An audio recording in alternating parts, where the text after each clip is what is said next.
Une fillette de 9 ans avait été forcée de dormir dans une niche pour chien pour ne pas avoir nettoyé la maison correctement la veille. Elle avait été choquée de constater que son ventre grandissait. Avant de commencer l'histoire, n'oubliez pas de laisser un like et de vous abonner à la chaîne pour voir plus d'histoires comme celle-ci. Penny, âgée de seulement 9 ans, tenait le balai d'une main tremblante tandis qu'elle essayait de balayer le sol. L'effort constant la laissait épuisée et quelques gouttes de sueur ruisselaient sur son visage. Elle prenait de profondes inspirations pour essayer de garder le rythme, se concentrant sur la tâche afin de la terminer le plus rapidement possible. La maison était poussiéreuse, comme toujours, son père insistait pour que tout soit impeccable. « Continue, Penny, je veux voir ce sol briller », déclara Grégory depuis le canapé d'une voix ferme, observant le travail de sa fille de près, s'attendant à ce qu'elle le réalise sans faute. « Ne t'arrête pas maintenant, finis vite », ajouta-t-il. Elle hésita un instant, sentant ses muscles fatigués, mais savait qu'elle devait continuer. Grégory avait toujours des attentes rigides et Penny voulait éviter tout conflit inutile. Elle se força à avancer, même si la fatigue commençait à peser sur ses petits bras. Le silence entre eux n'était troublé que par le bruit du balai glissant sur le sol, et Penny se concentra sur ce son, tentant d'ignorer toutes autres pensées. L'horloge indiquait une heure tardive et la fatigue de Penny devenait de plus en plus évidente. Elle ne savait plus si elle était plus épuisée physiquement ou émotionnellement, ses yeux brûlaient d'effort et sa gorge était sèche par manque d'eau. Le travail semblait interminable et la voix de son père résonnant dans la maison n'augmentait que sa frustration. « Tu penses que c'est suffisant, Penny ? Regarde ça », dit-il en pointant du doigt le sol sale, la faisant se sentir encore plus incapable. « Cet endroit est immonde, même un enfant de 5 ans ferait mieux que toi. Je sais que tu es stupide, mais pas à ce point, n'est-ce pas ? Je ne peux rien te confier, ajouta-t-il. Penny tenta de retenir ses larmes, mais elle n'y parvint pas, l'humiliation était insupportable. Elle avait déjà l'habitude de ses critiques, mais ce jour-là, quelque chose en elle sembla se briser. Elle faisait de son mieux, mais pour lui, rien n'était assez. Il voulait la voir souffrir pour lui prouver qu'elle ne valait rien. Le poids de ses paroles s'accumulait, écrasant son petit cœur. Lorsque Penny eut fini de nettoyer la maison, la fatigue la fit vaciller un instant. Elle s'essuya le front en essayant de reprendre son souffle, mais savait qu'il n'était pas encore temps de se reposer. Grégory se leva du canapé et s'approcha d'elle d'un pas décidé, l'observant sérieusement. « Maintenant, va dormir au bon endroit », dit-il en ne changeant pas de ton. « Tu n'as pas besoin du lit aujourd'hui, tu vas te reposer dehors. » Penny sentit une boule se former dans sa gorge, mais savait que discuter ne ferait qu'aggraver la situation. Son père avait toujours ses propres règles et elle avait appris qu'il valait mieux obéir sans poser de questions. Elle se dirigea vers l'arrière-cour où se trouvait un petit espace avec de vieilles couvertures. La nuit était froide et Penny s'emmitouflait dans une mince couverture pour se réchauffer. Le vent soufflait doucement et elle fermait les yeux en essayant de se détendre, même si c'était inconfortable. Elle cherchait une position où elle pourrait se reposer, bien dormir et apprendre à être plus responsable. Avant que son père ne retourne à l'intérieur, elle entendit sa voix. Penny soupira, se recroquevillant pour tenter de se sentir un peu plus au chaud. Ses pensées divaguaient et elle essayait de ne pas s'inquiéter. L'important était de se reposer et d'attendre le matin. Le vent froid de la nuit rendait l'abri encore plus inconfortable. Penny ferma les yeux mais n'arriva pas à dormir. Le bruit des chiens dehors semblait refléter sa propre situation, elle n'était qu'une autre personne que Grégory utilisait comme un objet pour satisfaire son besoin de pouvoir. Elle ressentait un immense vide dans sa poitrine, un sentiment d'abandon qui la consumait de l'intérieur. Cette nuit semblait interminable, les heures s'étiraient et la solitude prenait le dessus sur Penny. Elle se demandait pourquoi son père ne l'aimait pas, pourquoi il la traitait ainsi. La douleur était profonde et il n'y avait personne pour la protéger ou la défendre. Son père était la seule personne au monde qu'elle connaissait, mais il ne semblait pas la voir. Elle n'était pas sa fille, elle n'était qu'une servante, quelqu'un destiné à exécuter ses ordres et à être humilié en silence. Penny se réveilla tout, comme toujours, son corps endolori par la nuit mal dormie passée dans la petite niche pour chien. La faim la saisissait, son estomac grondait de manière insistante, mais il n'y avait aucun signe de son père, aucun bruit venant de la maison. Elle se leva lentement, ses pieds nus touchant le sol froid. Le soleil ne s'était pas encore complètement levé, mais la journée laissait déjà présager qu'elle serait une autre journée difficile. Elle savait qu'elle ne pouvait pas attendre longtemps, son père ne l'appelait jamais pour les corvées matinales. Doucement, elle se dirigea vers la porte de la niche, mais avant de l'ouvrir, elle entendit les lourds pas de son père à l'intérieur. L'odeur de la nourriture emplissait déjà l'air, mais elle savait que ce ne serait pas pour elle. Il était dans la cuisine, probablement en train de préparer le petit déjeuner, comme si sa présence n'avait aucune importance. Penny prit une profonde inspiration et se traîna jusqu'à la maison, essayant de rassembler un peu de courage pour demander ne serait-ce qu'un peu de nourriture. Mais lorsqu'elle arriva à la porte de la cuisine, son père était là, assis à table, un plateau rempli de nourriture dans les mains. Il la regarda d'un air méprisant. « Qu'est-ce que tu fais là, gamine? Tu vas continuer à avoir l'air de quelqu'un qui n'a rien à faire ?» dit-il sans lever les yeux de son plateau. Penny ressentit le poids de ces mots, comme s'il s'agissait de la seule chose qu'elle savait vraiment faire. Elle regarda le plateau, l'odeur du riz et des haricots mêlés à la viande faisait gronder son estomac, mais elle savait qu'elle n'en valait pas la peine. « Papa, j'ai faim » dit-elle d'une voix basse, presque un chuchotement. Grégory la regarda comme si elle était une nuisance, un fardeau. Il jeta un coup d'œil au plateau puis à elle, un sourire sarcastique aux lèvres. « T'as faim, hein?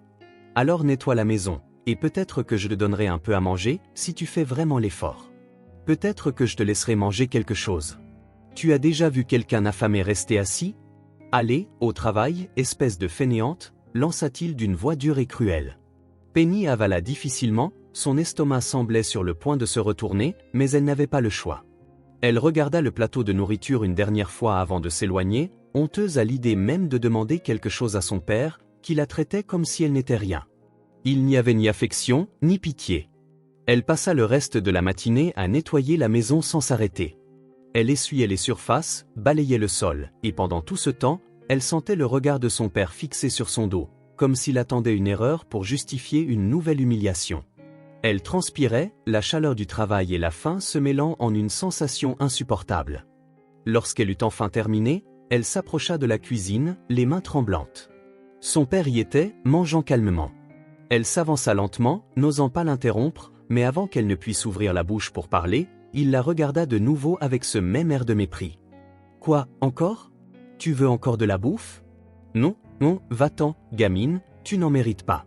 Habitue-toi, parce qu'il n'y aura rien de gratuit dans cette vie. Je ne suis pas ton ami, je ne suis pas de la famille, je suis ton père, et tu feras ce que je te dis si tu veux quelque chose, compris ?» Sa voix était implacable, et elle repartit vers la niche pour chien, complètement abandonnée. Cette nuit-là, Penny se trouvait dans le cabanon de l'arrière-cour, essayant de se mettre le plus à l'aise possible.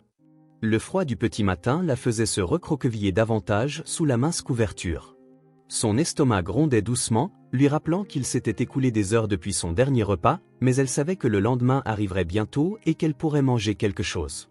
Les pas de son père se rapprochèrent et Penny leva les yeux, attendant de voir ce qu'il allait faire. Grégory s'arrêta à la porte, sans dire grand-chose, déposa un morceau de viande sur une petite assiette sur le sol. « Il est tard, tu dois avoir faim. Mange-le avant qu'il ne refroidisse, » dit-il d'un ton sec avant de s'éloigner. Penny regarda la nourriture et hésita un instant. Elle prit délicatement l'assiette et nettoya un peu la viande avant de mettre un morceau dans sa bouche. Le goût était simple, mais la faim était plus forte. Elle prit une profonde inspiration et mangea lentement, sentant enfin son corps se détendre un peu plus. La nuit se poursuivit dans le silence et Penny tenta de se concentrer sur des pensées plus légères. Demain serait un nouveau jour et tout pourrait s'améliorer. Penny n'avait pas le choix. Son corps, affaibli par le manque de nourriture, agissait machinalement. Elle s'agenouilla sur le sol, évitant le regard de son père, et ramassa le morceau de viande par terre. La poussière qui y était collée la répugnait profondément, mais la faim la submergeait de manière écrasante. Elle avala difficilement, sans hésiter, mordit dans le morceau de viande, essayant de ne pas penser à ce qu'elle faisait, essayant de ne pas se sentir plus sale qu'elle ne l'était déjà. « Ah, tu es vraiment pitoyable » continua son père en croisant les bras. « Tu te contentes vraiment de ça? Tu ne manges pas comme un petit animal sur le sol? Parce que c'est exactement ce que tu es, un petit animal qui ne sert qu'à travailler et à nettoyer la maison. » Ces mots étaient comme un coup de poing au ventre. Penny, qui ressentait déjà une honte insupportable, éprouva une douleur encore plus grande. Non seulement elle mangeait de la viande sale ramassée par terre, mais il la traitait aussi comme si elle n'était même pas humaine. Il lui parlait comme d'un objet, comme si elle ne méritait même pas le moindre respect. « Tu crois que je vais donner de la vraie nourriture à une fille comme toi? Tu ne le mérites pas. Non, tu n'es bonne qu'à me servir. Maintenant, mange, voilà ton repas. Si tu veux plus, tu devras nettoyer encore plus sans te plaindre. » Penny sentit l'humiliation envahir son corps. Chaque morceau de viande qu'elle avalait était accompagné d'un sentiment croissant de douleur et de frustration.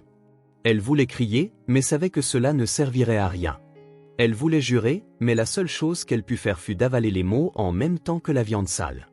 Ses yeux se remplirent de larmes. Il la regarda froidement et avec impatience. « Demain, ce sera pareil, Penny. Si tu veux survivre, tu dois apprendre à te débrouiller par toi-même, dit-il sans aucune compassion. Lorsqu'elle eut fini de manger, son estomac grondait encore de faim, mais la honte et le dégoût étaient plus forts. Elle se retrouvait là, à genoux sur le sol, les épaules affaissées, le cœur lourd et l'esprit brisé. Il avait détruit ce peu de dignité qu'elle lui restait. « Lève-toi, dit-il. Ne te comporte pas en victime, va directement dans ton cabanon et dors. Quoi d'autre peux-tu faire à part travailler et attendre le prochain repas ?» Penny ne pouvait plus le regarder. Elle se leva lentement, les larmes brûlant ses yeux, mais elle les retint. Son père rit, se retournant et s'éloignant sans un regard pour elle. Elle resta là sur le sol, se sentant complètement brisée, sans la force de se relever et sans savoir comment réagir. Il avait transformé sa douleur en une routine quotidienne, quelque chose qu'elle devait accepter, et cela faisait encore plus mal. Ce matin-là, Penny se réveilla avec une tête lourde et un corps épuisé. La fièvre la rongeait, sa gorge était sèche et son estomac vide semblait supplier un peu de répit. Pourtant, Grégory ne se souciait guère de son état. Il entra dans la pièce, la regarda avec dédain et dit d'une voix sévère. « Lève-toi et va nettoyer le toit. Si tu ne veux plus travailler, tu peux rester dans la rue. » Penny tenta de se défendre, disant qu'elle ne se sentait pas bien et qu'elle avait de la fièvre, mais il n'eut aucune patience pour l'écouter. « La fièvre passera dès que tu commenceras à travailler, maintenant bouge-toi, tu n'auras aucun repos aujourd'hui, » dit-il, impatient, presque en colère que Penny tente encore d'éviter ses corvées. La douleur dans son corps l'empêchait de se lever facilement, mais la peur des conséquences la força à sortir du lit et à se traîner dans l'arrière-cour, le corps chancelant. Penny gravit difficilement l'échelle pour monter sur le toit. Chaque pas était un effort désespéré pour ne pas s'effondrer. La fièvre lui embrouillait la vue et rendait sa respiration difficile. Elle pouvait à peine tenir debout, mais lorsqu'elle vit son père l'observer depuis le sol, elle comprit qu'aucune excuse ne serait acceptée. Il n'acceptait pas la faiblesse, même pas la douleur qu'elle ressentait. « Tu vas nettoyer ce toit correctement ou je te ferai nettoyer jusqu'au coucher du soleil » cria-t-il depuis le bas, d'une voix autoritaire et impitoyable. La peur d'une punition supplémentaire poussa Penny à continuer, même si ses forces s'amenuisaient rapidement. À chaque mouvement, elle se sentait de plus en plus étourdie, plus faible, et bientôt l'obscurité commença à envahir sa vision. Le toit était glissant et Penny sentait son corps faiblir en essayant de garder l'équilibre. « Ne sois pas en retard, fais ce que tu dois faire rapidement, » dit-il, sans remarquer l'état délabré de la fillette, et chaque mot qu'il prononçait la faisait se sentir encore plus petite, encore plus invisible. Elle sentait la tête tourner, ses muscles étaient faibles, et bientôt l'inévitable se produisit. Penny tenta de garder l'équilibre, mais, épuisée, elle sentit le sol glisser sous ses pieds. Avant même de s'en rendre compte, elle était tombée. L'impact résonna dans tout son corps, sa respiration se fit courte, et pendant un moment, elle ne put plus bouger. Son père s'approcha d'elle, non sans lenteur, et en la voyant étendue par terre, il ne manifesta aucune compassion. Il se contenta de la regarder avec mépris, presque comme si c'était une nouvelle tâche ratée. « Regarde ce que tu as fait. Si tu avais été plus prudente, rien de tout cela ne serait arrivé. Tu vois ce qui arrive quand tu essaies d'échapper au travail ?» Sa voix était rauque et pleine de dédain. Il se pencha vers Penny, non pas pour l'aider, mais pour lui infliger une dernière humiliation. « Si tu casses quelque chose, ce sera aussi de ta faute. Lève-toi et va nettoyer le reste de la maison, si tu ne veux pas que je te fasse travailler jusqu'à l'aube, » ajouta-t-il. La douleur pour Penny était insupportable, mais la peur d'une punition supplémentaire la força à se relever tant bien que mal. Elle essaya, mais sa vision était floue et ses jambes ne la soutinrent pas longtemps. Le poids de son corps, couplé à la douleur, la faisait trembler comme une poupée de chiffon alors qu'elle tentait de se recomposer. Son père continuait de parler, d'un ton cruel, sans aucune trace d'humanité. « Tu es inutile, Penny. Tu ne sers à rien, même pas à nettoyer correctement le toit. Tu veux encore plus de souffrance? Alors lève-toi vite, si tu ne veux pas que j'augmente ta punition, » dit-il en la regardant avec mépris, sans le moindre remords pour tout ce qu'il lui faisait subir. Penny ne savait plus comment continuer. Son corps criait pour un repos, mais la menace d'une punition supplémentaire la poussait à avancer. Elle se traîna, chaque pas étant une torture, mais elle essayait toujours de suivre ses ordres. Son père lui lança un sourire méprisant avant de se détourner à nouveau, ignorant complètement la douleur évidente qu'elle endurait. « Pour lui, seul comptait ce qu'elle pouvait faire pour lui, et sa souffrance n'était qu'une partie de sa routine quotidienne. Elle fut laissée là, seule, avec des larmes coulant silencieusement sur son visage, sans personne pour l'aider, sans personne pour la protéger. À la fin de la journée, Penny avait à peine les yeux ouverts, la douleur était insupportable et le sentiment d'impuissance la submergeait de plus en plus. Lorsqu'enfin son père l'emmena à l'hôpital, c'était plus par obligation que par souci de sa santé. Il semblait agacé à l'idée de devoir dépenser de l'argent pour des soins médicaux, et cela transparaissait dans chacun de ses mots. « Comment vas-tu me faire perdre de l'argent à cause de cet accident ? Si tu avais été plus prudente, tu n'en serais pas là », cria-t-il alors que les infirmières l'emmenaient dans la salle d'examen. Penny n'avait pas la force de répondre, elle se laissa simplement emporter, ne désirant rien d'autre que de recevoir des soins et de sortir de ce cauchemar. À l'hôpital, un médecin examina Penny et constata qu'elle avait subi une chute violente, mais heureusement, il n'y avait pas de fracture. Cependant, la douleur qu'elle ressentait était réelle et elle aurait besoin de repos et de médicaments pour se remettre complètement. Le médecin demanda à Gregory de rester attentif aux symptômes de Penny et de surveiller d'éventuelles complications. Mais avant qu'il ne puisse donner d'autres instructions, l'homme s'impatienta, regardant sa montre comme si chaque seconde était une torture. « Bon, d'accord, tu peux y aller, allons-y. J'ai déjà trop perdu de temps ici, » marmonna-t-il, n'écoutant guère les instructions du médecin. Il ne voulait pas rester plus longtemps que nécessaire, pire encore, il ne voulait pas payer pour les services médicaux. Dès que le médecin s'en fut, Gregory s'approcha d'elle, le visage marqué par la colère. « Tu n'as pas idée du coup que cette chute m'a fait maintenant. Je vais devoir trouver un moyen de sortir d'ici sans payer. Je ne comprends pas pourquoi tu n'apprends pas à prendre soin de toi. Si tu avais été plus utile, tu n'aurais pas dû traverser tout ça, » dit-il. Penny était trop faible pour réagir, mais ces mots la blessèrent profondément. Elle ne comprendrait jamais comment il pouvait être aussi cruel, comment il ne la voyait qu'en fardeau. D'un geste brusque, il attrapa Penny par la main et la traîna hors de l'hôpital, ignorant les avertissements ou explications des infirmières. Ils sortirent par la porte de service, où en se précipitant dans le parking, il la maudit et l'humilia. « Maintenant, ça va me causer encore un problème, Penny. Si tu avais été douée pour quelque chose, peut-être que tu ne m'aurais pas causé autant de soucis, » dit-il, la bousculant à chaque pas. La honte et la douleur que Penny ressentait étaient intenses, mais elle n'avait plus la force de réagir. Elle était trop épuisée. Lorsqu'ils arrivèrent chez eux, Gregory l'humilia encore une fois. « Va dans ton coin, ne me parle plus. Si tu savais faire quelque chose correctement, tu ne m'aurais pas causé autant de problèmes, » dit-il en la poussant à l'intérieur de la maison, la verrouillant dans sa chambre et la laissant là, seule, sans aucune compassion ni empathie. Penny se laissa tomber sur le lit, épuisée, se sentant fragile et vide, mais au fond d'elle, quelque chose changeait. La douleur, bien que dévorante, commençait à éveiller en elle un sentiment de révolte et de résistance. Elle savait qu'une transformation devait se produire, mais à cet instant, elle ne ressentait qu'un profond vide, un sentiment d'abandon qui la hantrait longtemps. Les jours s'écoulaient comme si le temps lui-même conspirait contre elle. Chaque matin, Penny se levait, sentant la faim ronger son estomac et le poids des difficultés de la veille peser encore sur sa peau. L'école, qui avait toujours semblé être une échappatoire à sa réalité difficile, était devenue un autre lieu de souffrance, où la faim et la fatigue rythmaient chacun de ses gestes. De retour en classe, elle n'arrivait plus à se concentrer comme auparavant, et un sentiment de faiblesse envahissait son corps.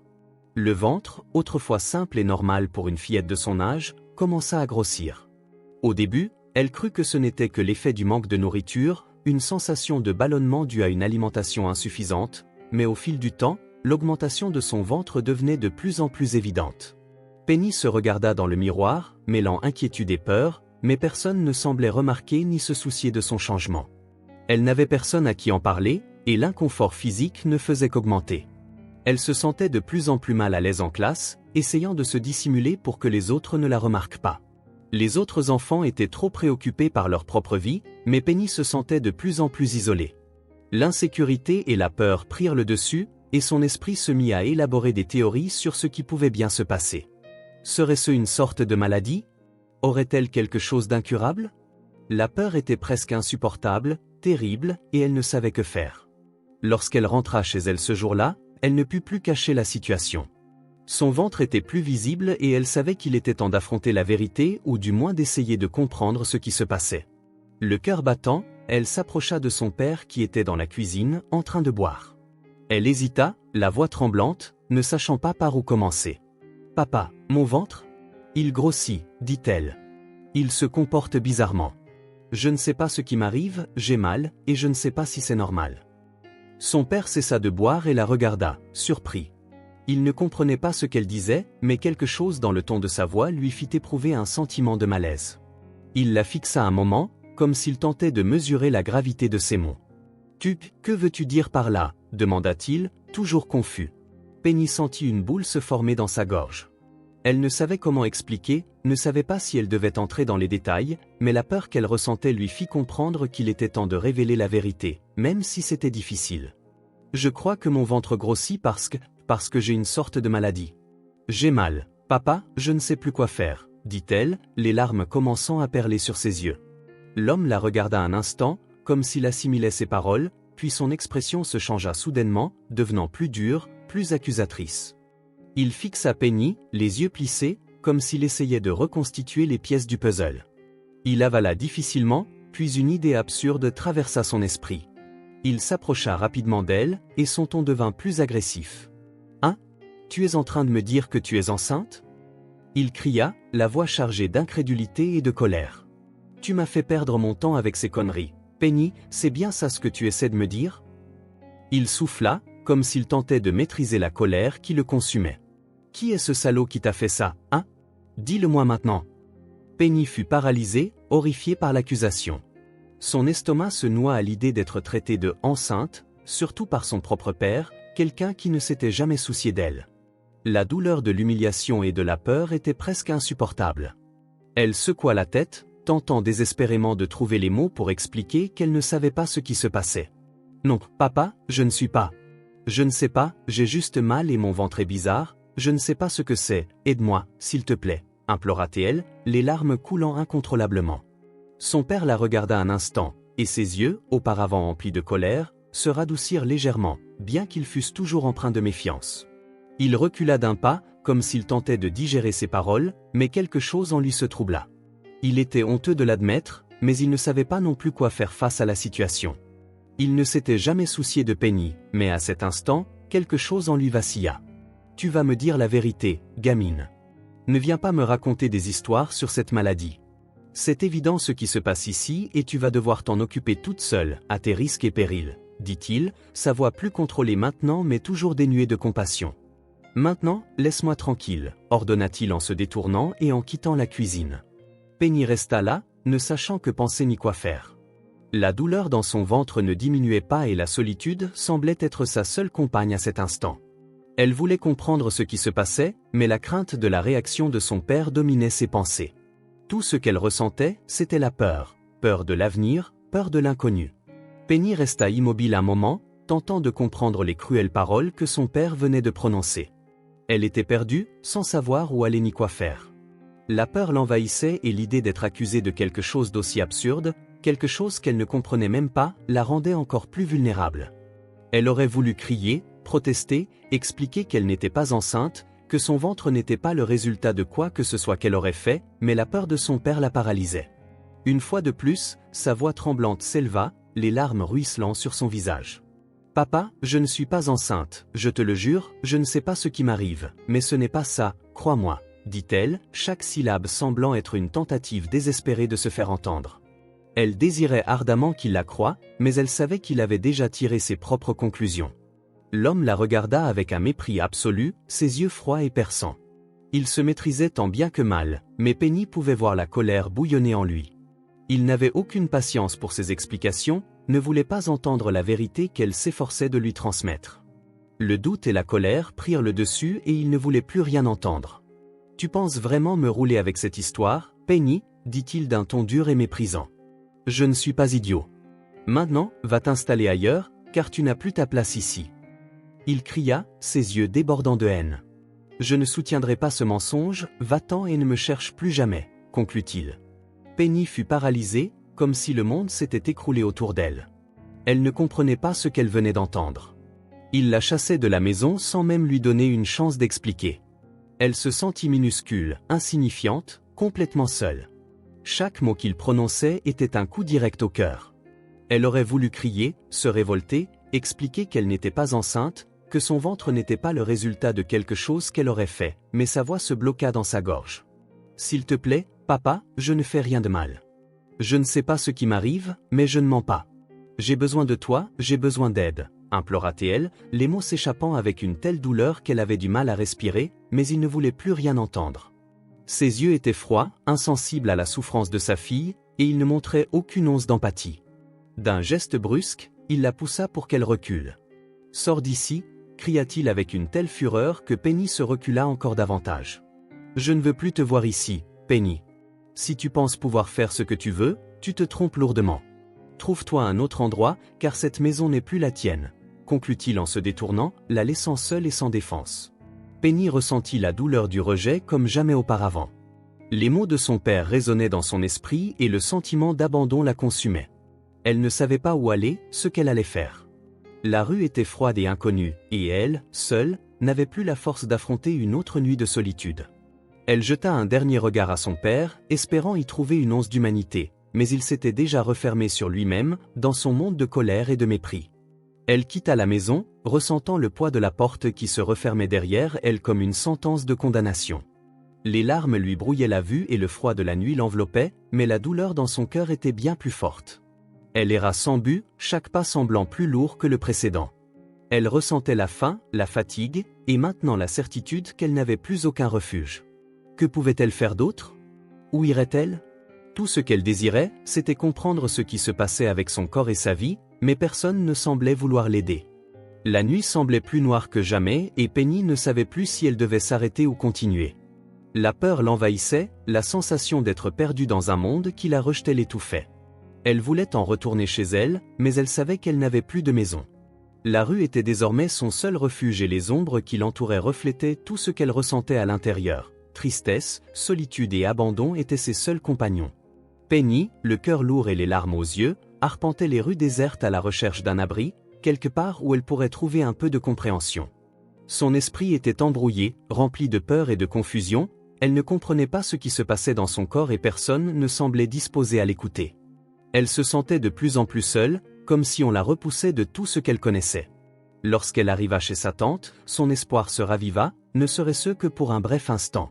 C'étaient les seuls membres de la famille qui lui restaient et elle savait qu'elle avait toujours été bien traitée par eux, même si elle n'était pas très proche. Elle prit une profonde inspiration, essaya de contenir ses larmes et frappa à la porte, espérant qu'au moins quelqu'un là-dedans se soucierait d'elle. Lorsque sa tante ouvrit, Penny ne put cacher l'expression de désespoir sur son visage. « Tante, s'il vous plaît, aidez-moi, je ne sais pas ce qui m'arrive. Mon ventre grossit, je ne sais pas quoi faire. Je ne suis pas enceinte, croyez-moi » s'exclama Penny, les mots dévalant dans un élan d'angoisse. Elle avait besoin que quelqu'un l'écoute, qu'on comprenne sa douleur. Sa tante la regarda avec méfiance, les yeux se plissant en remarquant le désespoir de Penny. « Mais toi, tu n'as pas l'air en forme, ma fille. Ton ventre est énorme, et je sais très bien ce que cela signifie. Ne viens pas me raconter cette histoire.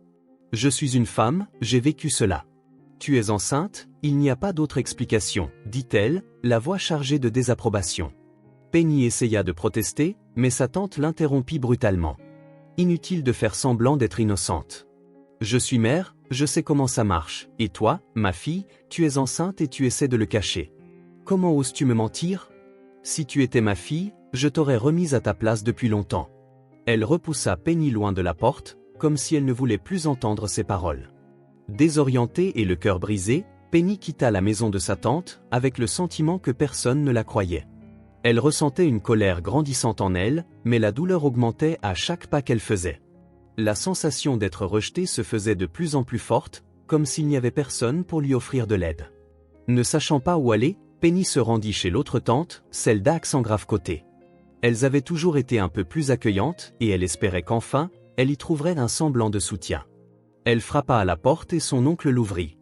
Il la regarda un moment, et avant même qu'elle ne puisse dire quoi que ce soit, il la fixa d'un air grave. « Penny, qu'est-ce qui t'est arrivé? Ce ventre? Tu es enceinte, n'est-ce pas ?» demanda-t-il, et la manière dont il le disait ressemblait plus à une accusation qu'à une question. « Non, tonton, je ne suis pas enceinte, je te jure que je ne sais pas ce qui m'arrive, mais mon ventre, il a soudainement grossi, je ne sais pas quoi faire, » répondit Penny d'une voix désespérée, la gorge nouée. « J'ai besoin d'aide, s'il te plaît, crois-moi. Son oncle secoua la tête, un sourire amer se dessinant sur ses lèvres. Ne me parle pas avec ces histoires, ma fille. Tu crois que je suis idiot? Chaque fille qui finit avec un ventre de cette taille a une histoire à raconter. Tes excuses ne m'intéressent pas, tu vas devoir en assumer les conséquences. Si tu ne veux pas que tout le monde sache ce qui s'est passé, alors tais-toi et assume ta situation, dit-il en repoussant brusquement Penny de la porte. Elle eut l'impression de recevoir un coup dans l'estomac. Elle ne savait plus quoi faire, où aller, elle n'avait plus la force de lutter contre les accusations qu'on lui lançait. C'était comme si le monde entier s'était ligué contre elle, si petite et fragile qu'elle fût, elle ne pouvait changer sa réalité. Le sentiment d'impuissance la consumait, et elle éprouvait une honte qu'elle n'avait jamais connue. « Tu es seule, Penny, et tu vas devoir apprendre à t'en sortir toute seule, ajouta son oncle en regagnant la maison et en fermant la porte sans attendre de réponse. Penny resta là, devant la maison, se sentant de plus en plus humiliée, rejetée et perdue. N'ayant plus d'option, elle s'éloigna de la maison, errant dans les rues comme une âme en peine. La peur et la douleur l'enveloppaient et elle ne savait plus vers qui se tourner. Chaque regard qu'elle croisait semblait la juger et elle ne savait pas comment supporter le poids de ses mots. Il n'y avait plus aucune place pour elle nulle part, plus aucune protection, et chaque jour devenait de plus en plus insupportable. Penny ne savait pas combien de temps elle marcha, mais ce qu'elle ressentait à l'intérieur était bien plus lourd que n'importe quelle faim, froid ou fatigue. Elle perdait espoir et avait l'impression qu'il n'y avait plus rien à faire. Elle voulait juste avoir une chance d'être entendue, une chance que quelqu'un la croie, mais il semblait que tout le monde était décidé à la voir comme elle n'était pas. Et, au fond d'elle, Penny savait que malgré tout ce qu'elle avait enduré, la plus grande douleur était d'être invisible aux yeux de ceux qu'elle aimait le plus. Penny, le cœur plein d'espoir, se dirigea dans la rue vers la maison de sa tante Elna. Elle savait que, bien que la plupart de ses tantes et oncles l'aient rejetée, sa tante Elna avait toujours été gentille avec elle. Penny ne comprenait plus ce qui se passait dans son corps, elle ne savait pas ce que signifiait cette étrange croissance dans son ventre. Mais une chose était sûre, elle n'était pas enceinte, elle n'avait rien fait de mal et elle voulait désespérément que quelqu'un la croie. Arrivée chez Elna, elle frappa doucement à la porte. Son petit corps tremblait de nerfs, mais ses mains ne cessaient de trembler.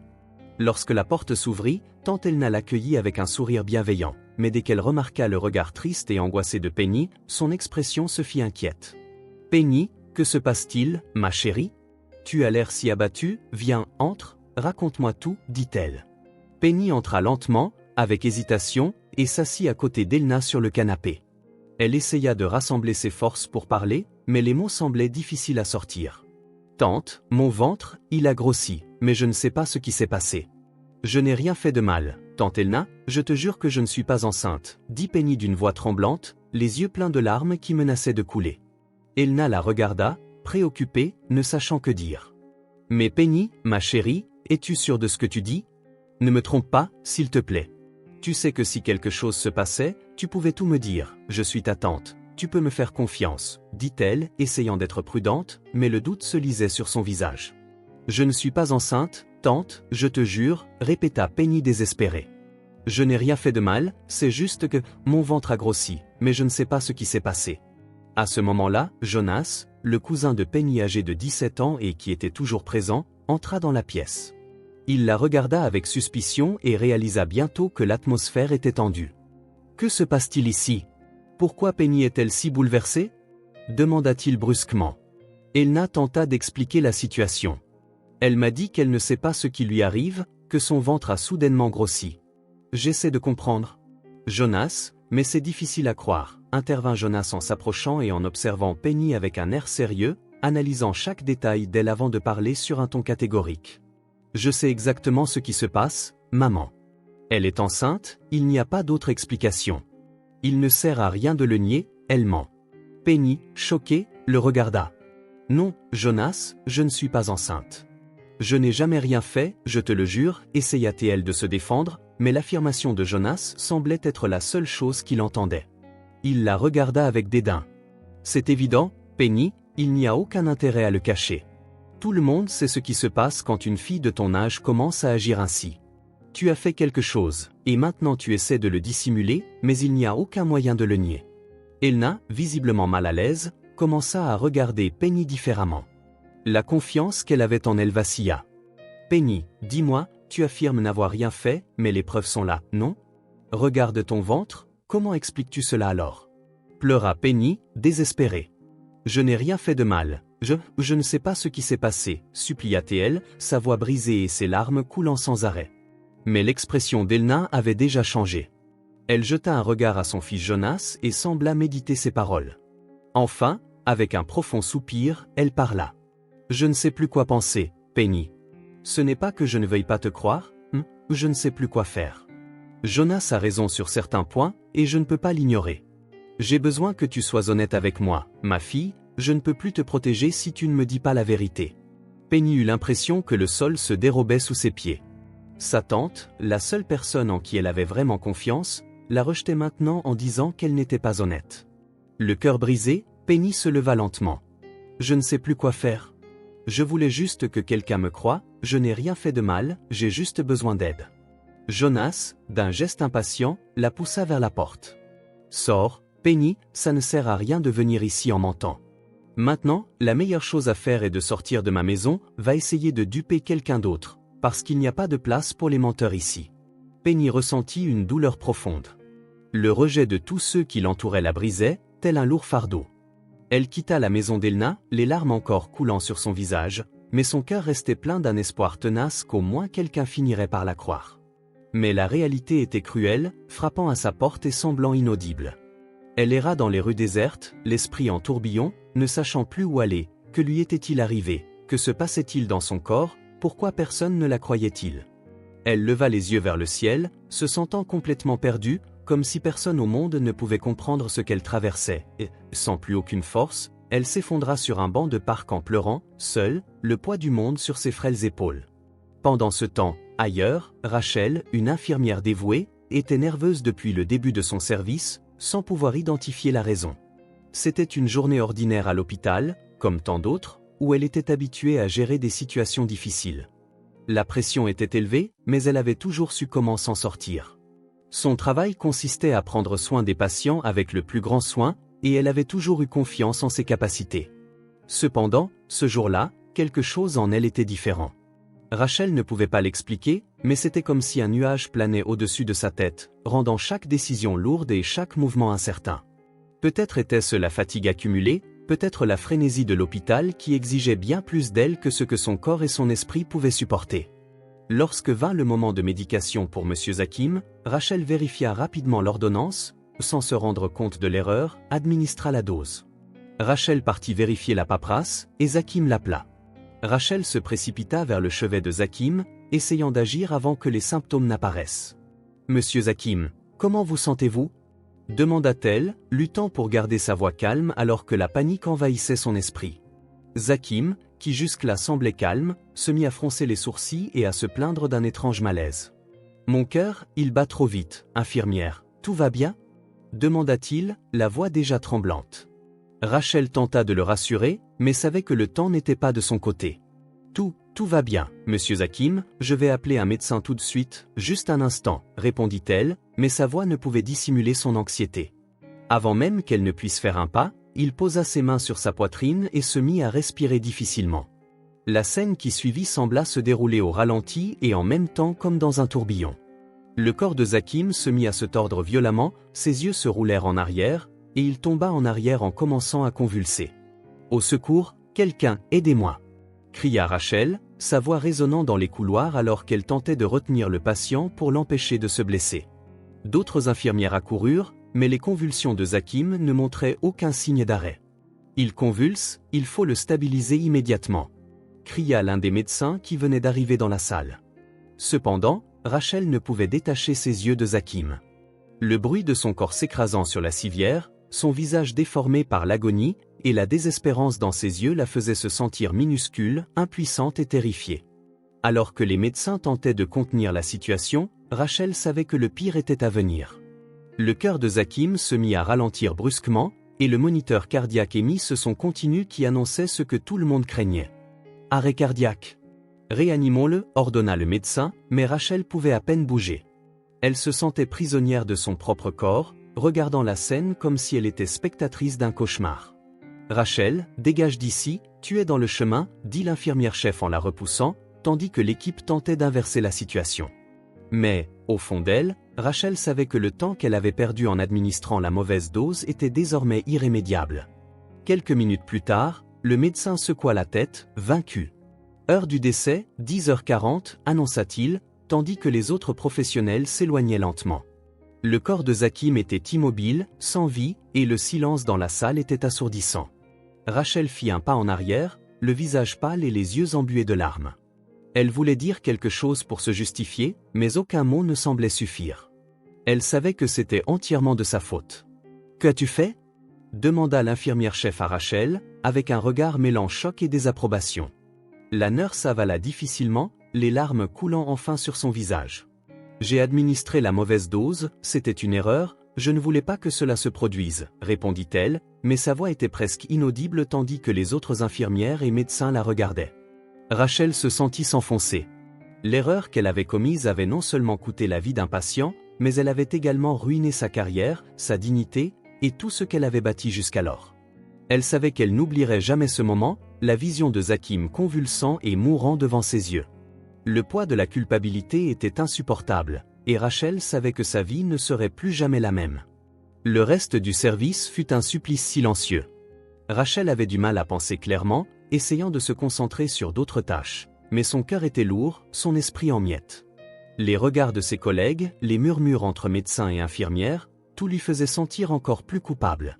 Il l'évitait, et elle pouvait entendre le poids des critiques dans les paroles de ceux qui l'approchaient. « Je n'aurais jamais imaginé qu'elle ferait une erreur aussi grave, » disait-il derrière son dos, et ces mots lui semblaient être un nouveau coup. Rachel voulait disparaître, elle ne supportait plus le poids de la honte. Lorsque son service se termina, elle fut convoquée pour une réunion avec ses supérieurs. Elle entra dans la salle où se trouvaient l'infirmière-chef et le médecin responsable du service. Leur regard était sévère, et Rachel sentit le poids de la culpabilité l'écraser. « Rachel, nous devons parler de ce qui s'est passé aujourd'hui », commença le médecin sans même la regarder directement. L'infirmière-chef, à ses côtés, dont le regard était aussi froid que la glace, reprit. « Tu as commis une erreur fatale, un patient est mort à cause de toi. » Rachel essaya de s'expliquer à nouveau, mais sa voix était faible, presque inaudible. « Je ne voulais pas que cela arrive, j'essayais juste d'aider, j'étais tellement concentrée sur le traitement que j'ai commis une erreur, » dit-elle, les larmes commençant à couler. L'infirmière-chef l'interrompit. « Cela ne change rien. Tu es une professionnelle, Rachel, tu ne peux pas te permettre de commettre de telles erreurs. Maintenant, nous devons discuter des conséquences. » Le médecin secoua la tête, l'expression clairement déçue. « Tu as une belle carrière, Rachel, mais cette erreur pourrait tout faire basculer. Monsieur Zakim est mort et il n'y a rien que nous puissions faire pour changer cela. » Rachel sentit une douleur profonde dans sa poitrine, comme si le sol s'était ouvert sous ses pieds. Elle savait que les conséquences seraient sévères, peut-être même son licenciement. Mais ce qui la déchirait le plus, c'était le fait qu'elle avait échoué. Elle avait échoué en tant que professionnelle, en tant qu'infirmière, et cela la consumait de l'intérieur. Cette nuit-là, Rachel rentra seule chez elle, l'esprit en tourmente. Elle savait que la situation était hors de contrôle, qu'en dépit de tous ses efforts et de sa dévotion, une simple erreur lui avait fait perdre tout ce qu'elle avait construit. Elle s'assit sur son lit, les larmes coulant silencieusement, incapable de lutter contre le vide qu'elle ressentait. Elle savait que l'erreur avait été commise, au fond d'elle, elle comprenait que sa carrière à l'hôpital était terminée. L'humiliation qu'elle ressentait était plus lourde que n'importe quelle punition qu'elle pourrait subir. Rachel resta allongée sur le canapé, incapable de trouver la paix depuis l'incident avec Zakim. Les échos de cette journée hantaient son esprit, et elle savait que l'hôpital ne tarderait pas à la sanctionner officiellement. La culpabilité pesait sur sa poitrine, rendant tout repos impossible. Puis, au beau milieu du silence de la nuit, elle entendit frapper à la porte. Le son était ferme mais hésitant, comme si celui ou celle qui se trouvait de l'autre côté avait autant peur qu'elle. Rachel se redressa brusquement, le cœur battant la chamade. « Qui peut bien venir à une heure pareille ?» se demanda-t-elle en se levant prudemment. Elle attrapa une petite lampe de poche sur l'étagère près de la porte, se sentant incapable d'affronter le danger sans au moins avoir de la lumière en main. En regardant par le Judas, elle ne vit rien d'autre qu'une ombre indistincte. « Qui est là ?» demanda-t-elle, essayant de paraître ferme, mais le tremblement dans sa voix la trahissait. « C'est moi, Penny », répondit une voix enfantine de l'autre côté. Rachel hésita. Une enfant qui ouvre la porte à cette heure-là semblait insensée, mais que faire si c'était vraiment une enfant? Elle déverrouilla lentement la porte, la main toujours tremblante. Lorsqu'elle l'ouvrit, elle vit une petite fille au visage sale et aux yeux écarquillés, vêtue de vêtements manifestement usés. Mais ce qui attira l'attention de Rachel fut le ventre visiblement gonflé de la fillette, qu'elle tenait de ses mains comme si elle voulait le cacher. « Qui es-tu? Que t'est-il arrivé ?» demanda Rachel, son esprit peinant à comprendre cette scène inhabituelle. « Je m'appelle Penny. Je n'ai nulle part où aller, dit la petite, d'une voix basse et fatiguée. J'ai faim, cela fait des jours que je n'ai pas bien mangé, et mon ventre a commencé à grossir. Tout le monde pense que je suis enceinte, mais je te jure que je n'ai rien fait de mal. » Les mots de la fillette frappèrent Rachel comme un coup de poing. Enceinte? Une fillette de 9 ans, c'était impossible. Entre, Penny, il fait froid dehors et tu as l'air épuisée, dit Rachel en ouvrant grand la porte pour laisser entrer la fillette. Elle ferma la porte derrière elle et alluma la lumière du salon. À présent, dans la lumière, l'état de Penny semblait encore plus alarmant. Son visage était pâle, ses vêtements pendaient de son corps maigre, excepté ce ventre proéminent qui paraissait disproportionné par rapport à sa silhouette. Rachel guida Penny vers la table et se mit rapidement à préparer quelque chose à manger. « Tu as faim, n'est-ce pas? Attends un peu, je te prépare un sandwich et un peu de thé, dit-elle. » Penny hocha silencieusement la tête, mais dès que Rachel déposa l'assiette devant elle, la fillette se mit à dévorer la nourriture avec une urgence qui brisa le cœur de l'infirmière. « Doucement, Penny, mange lentement ou tu tomberas malade, dit Rachel en s'asseyant à côté d'elle.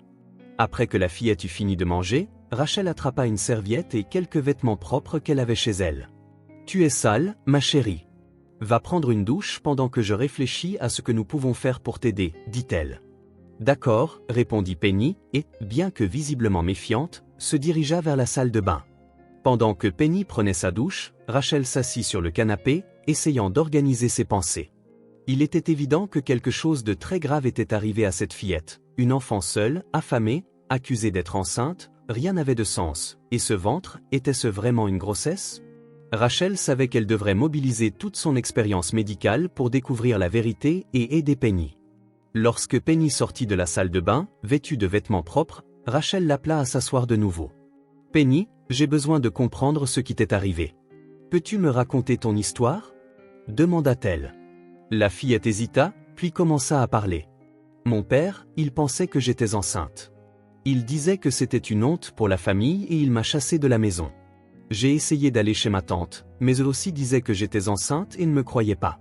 Tout le monde pense que j'ai fait quelque chose de mal, mais je n'ai rien fait, je te le jure, dit Penny en pleurant. » Rachel sentit un pincement au cœur en entendant le désespoir dans la voix de la fillette. « Calme-toi, Penny. Je te crois, et nous ne laisserons plus personne te faire de mal, d'accord? Mais nous devons découvrir ce qui se passe vraiment chez toi. » Rachel serra doucement les mains de la fillette pour lui transmettre un sentiment de sécurité. Elle savait que cette nuit serait longue et qu'elle avait désormais une nouvelle responsabilité sur les épaules. Avec tendresse et inquiétude, Rachel regarda Penny. Après un bref silence, elle demanda prudemment. « Tu as dit que tu es venue ici seule. Où sont tes parents ?» Penny baissa les yeux, hésitante, mais finit par répondre, la voix presque inaudible. « Ma mère est morte il y a longtemps. Quant à mon père, comme tu le sais déjà, il m'a chassée de la maison. Il disait que j'étais un fardeau, que je ne servais à rien. Il me faisait dormir dans la niche, sur le sol sale. » Rachel sentit une boule se former dans sa gorge, son cœur se serra en entendant ces mots cruels prononcés par une si jeune enfant. « Mon Dieu, Penny, est-ce qu'il t'a vraiment fait dormir là, dans le froid, avec toute cette saleté ?» demanda-t-elle, incrédule. Penny hocha la tête sans lever les yeux vers Rachel, fixant le sol. « Oui, c'est là que je mérite d'être, dit-elle. » Rachel se porta la main à la bouche, tentant de contenir son indignation et son choc. « C'est monstrueux, fille. Personne ne devrait vivre cela, et encore moins une enfant. Mais maintenant, tu es avec moi, et je vais prendre soin de toi, d'accord? Je ne laisserai plus personne te faire de mal. » Penny leva timidement les yeux et esquissa pour la première fois un léger sourire de soulagement. Rachel guida Penny vers la chambre où se trouvait un lit doux et propre, bien différent de tout ce à quoi la fillette était habituée. « Allonge-toi ici, ma chérie. J'ai besoin d'examiner ton ventre. Je te promets que ça ne te fera pas mal, dit-elle. Penny, encore un peu méfiante, s'allongea sur le lit tandis que Rachel prenait son kit de premiers secours et une petite lampe de poche. Quand Rachel souleva la chemise de la fillette, ses yeux s'écarquillèrent. Le ventre de Penny était couvert de veines bleuâtres, saillantes et inquiétantes sous sa peau fine. De plus, de petites bosses étaient éparpillées un peu partout, certaines plus prononcées que d'autres, créant une texture irrégulière et préoccupante. Un frisson parcourut l'échine de Rachel alors qu'elle examinait de plus près. « Ce n'est pas normal » dit Penny d'une voix tremblante. Rachel, tenta-t-elle de garder un ton calme pour ne pas l'effrayer davantage, « Il y a quelque chose de très anormal ici. Ses bosses et ses veines ? Je n'ai jamais vu cela chez quelqu'un d'aussi jeune. » Penny la regarda, les yeux grands et pleins de peur. « Qu'est-ce que cela signifie ? Suis-je malade ? Tout le monde dit que je suis enceinte, mais je ne comprends pas ce qui se passe, » murmura-t-elle. Rachel prit une profonde inspiration, cherchant ses mots avec soin. « Je ne sais pas exactement ce qui se passe, Penny, mais ce que je sais, c'est que tu n'es pas enceinte. Cela n'a rien à voir avec la grossesse. Cependant, j'ai besoin d'aide pour déterminer ce que c'est. » Rachel se leva et se dirigea vers le salon pour chercher son téléphone, son esprit bourdonnant d'hypothèses médicales susceptibles d'expliquer l'état de Penny. Lorsqu'elle revint, elle fixa la fillette d'un regard sérieux. « Penny, je dois appeler la police maintenant. Ils doivent savoir ce qui t'est arrivé et aider à enquêter. Cela pourrait être quelque chose de très grave et je ne peux pas le faire seule. » Penny se redressa sur le lit, confuse et apeurée. « La police ? Pourquoi ? Je n'ai rien fait de mal. Est-ce qu'ils vont me ramener chez mon père ? S'il te plaît, ne m'envoie pas chez lui, supplia-t-elle. Rachel se mit à genoux auprès du lit, tenant fermement les mains de Penny. « Je te le promets, tu ne retourneras pas chez lui. Mais nous avons besoin d'aide, Penny, et la police peut s'assurer que tu sois en sécurité pendant que nous découvrons ce qui se passe. Fais-moi confiance, je veux seulement ce qu'il y a de mieux pour toi. » La fillette hocha lentement la tête, bien qu'elle fût encore perplexe. Rachel avait déjà pris sa décision. Elle composa le numéro avec détermination, consciente que cet appel serait la première étape pour découvrir la vérité sur la souffrance de Penny. Rachel pressa le téléphone contre son oreille, et la voix ferme de l'officier se fit entendre, sérieuse et directe. « Police, quelle est l'urgence ? Commença-t-il. Rachel tenta de parler, la voix tremblante. « J'ai une fillette avec moi. Elle s'appelle Penny, elle n'a que 9 ans, et il y a quelque chose de vraiment anormal avec son ventre. Il y a des bosses, des veines étranges. Ce n'est pas normal, et elle m'a raconté des choses terribles sur son père. Vous devez venir ici immédiatement, vous devez arrêter celui qui lui a fait ça, répondit-elle. À l'autre bout du fil, l'officier répondit calmement. Madame, respirez profondément et donnez-moi votre adresse. Nous envoyons une voiture de patrouille immédiatement. Rachel prit une profonde inspiration et donna l'adresse, la voix encore chargée d'émotion. S'il vous plaît, venez vite. Je ne veux pas que quelque chose de pire n'arrive. Après avoir raccroché, Penny, assise au bord du lit, se mit nerveusement à tirer sur les manches de sa chemise, les yeux écarquillés, et d'une voix presque chuchotée. Pourquoi appelle-t-on la police ? Qu'est-ce que j'ai fait de mal ? Promets-moi que je ne retournerai pas chez mon père, murmura-t-elle. Rachel posa le téléphone et s'agenouilla devant la fillette, lui caressant doucement les épaules. Tu n'as rien fait, Penny, rien de tout cela n'est de ta faute, je te le promets. Mais quelqu'un t'a fait du mal. Quoi qu'il se passe, nous devons obtenir de l'aide pour arranger cela, et la police pourra faire en sorte que la personne qui t'a fait du mal ne te fasse plus jamais de mal. Mais, et si tout le monde pense que c'est de ma faute ? Tout le monde dit que j'ai fait quelque chose de mal, que je suis coupable, sanglota Penny. Rachel la serra fort dans ses bras, sentant le poids de la peur et de la confusion de la fillette. Personne ne te reprochera cela tant que je serai là, Penny, fais-moi confiance. Nous allons traverser tout cela ensemble. Bien que toujours effrayée, Penny hocha lentement la tête, se laissant consoler dans les bras de Rachel, tandis qu'au loin, le bruit d'une sirène se faisait entendre, apportant à la fois espoir et incertitude quant à ce qui allait suivre. Une voiture de police arriva devant la maison de Rachel. 2 agents en sortirent rapidement et frappèrent fermement à la porte.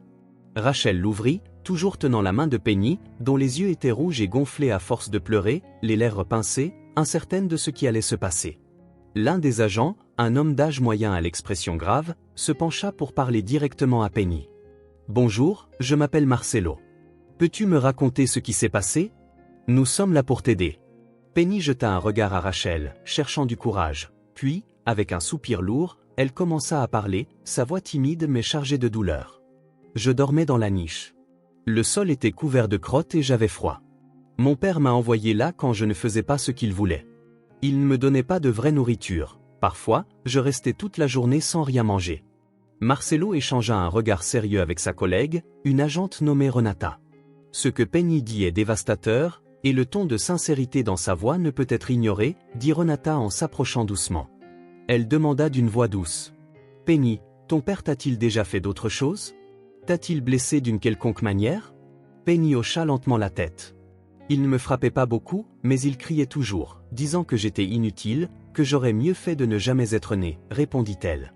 En entendant ces mots cruels, Rachel sentit son estomac se nouer, une colère montait en elle contre le père de Penny, mais elle savait qu'elle devait rester calme pour la fillette. Elle se tourna vers les agents, d'un ton ferme. Cette fillette a besoin de soins médicaux. Après que vous aurez arrêté cet homme, je l'emmène à l'hôpital. Sa santé ne peut plus attendre. Marcelo hocha la tête en signe d'accord. Bien sûr, madame, mais d'abord, assurons-nous qu'il ne puisse plus faire de mal à personne. Peu de temps après, tout le monde monta dans le véhicule. Penny, Rachel et les agents. Et se rendit directement chez Grégory. Le cœur de Penny battait la chamade tandis que la voiture traversait les rues. Rachel tenait sa main tout le long, lui offrant du réconfort. À leur arrivée devant la maison, les agents descendirent du véhicule et frappèrent violemment à la porte. Grégory apparut avec une expression de surprise qui se transforma rapidement en colère. « Qu'est-ce que c'est? Quel genre de plaisanterie est-ce » Marcelo s'avança. « Monsieur, vous êtes en état d'arrestation pour négligence envers un enfant et pour avoir exposé votre fille à des conditions inhumaines. Nous avons un rapport détaillé et suffisant pour vous conduire au commissariat. » L'homme se mit à crier, niant tout. « Ma fille, cette ingrate invente toujours des histoires, elle ment comme elle le fait toujours. » Renata s'approcha et le menotta pendant qu'il continuait de protester. Penny observait la scène depuis l'intérieur de la voiture, serrée dans les bras de Rachel. Des larmes coulaient, mais cette fois, c'étaient des larmes de soulagement. Enfin, quelqu'un écoutait sa voix lorsque son père était emmené vers le véhicule. Rachel se pencha vers Penny et dit doucement. « Maintenant, tu es en sécurité. Plus personne ne te fera de mal, je te le promets. Nous allons directement à l'hôpital pour prendre soin de toi. » Tandis que la voiture de police repartait, emmenant Grégory en prison, Rachel et Penny se dirigèrent vers l'hôpital. Pour la première fois depuis longtemps, Penny sentit qu'il existait peut-être un espoir pour un avenir meilleur, loin de la peur et de la douleur qui avaient défini sa vie jusqu'alors. Rachel entra à l'hôpital avec Penny à ses côtés, tenant sa petite main tremblante. L'ambiance était, comme toujours, effervescente, mais quelque chose semblait différent cette nuit-là. Lorsque Rachel s'approcha de la réception, elle essaya d'attirer l'attention d'un des médecins de garde, mais la réceptionniste ne leva même pas les yeux. « J'ai besoin d'une aide urgente, cette petite fille. Elle présente quelque chose de très sérieux, appelez quelqu'un immédiatement, » dit Rachel d'une voix ferme mais manifestement chargée d'urgence. Avant qu'elle ne puisse ajouter quoi que ce soit, le docteur Allen apparut. C'était un homme d'âge moyen, connu pour son comportement arrogant et son expression constamment irritée. En voyant Rachel, il fronça immédiatement les sourcils. « Rachel, tu as encore l'audace de mettre les pieds ici après ce qui s'est passé? Le grotesque erreur qui a coûté la vie d'un patient ne suffit-elle pas?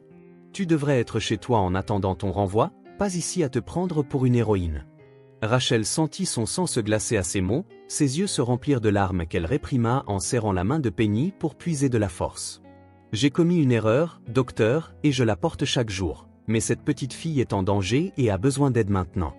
Regarde-la, regarde son ventre, ce n'est pas normal. Elle est malade et nécessite une attention médicale. » Le docteur croisa les bras, regardant Rachel avec dédain, puis Penny. « Et qu'est-ce que je suis censé croire?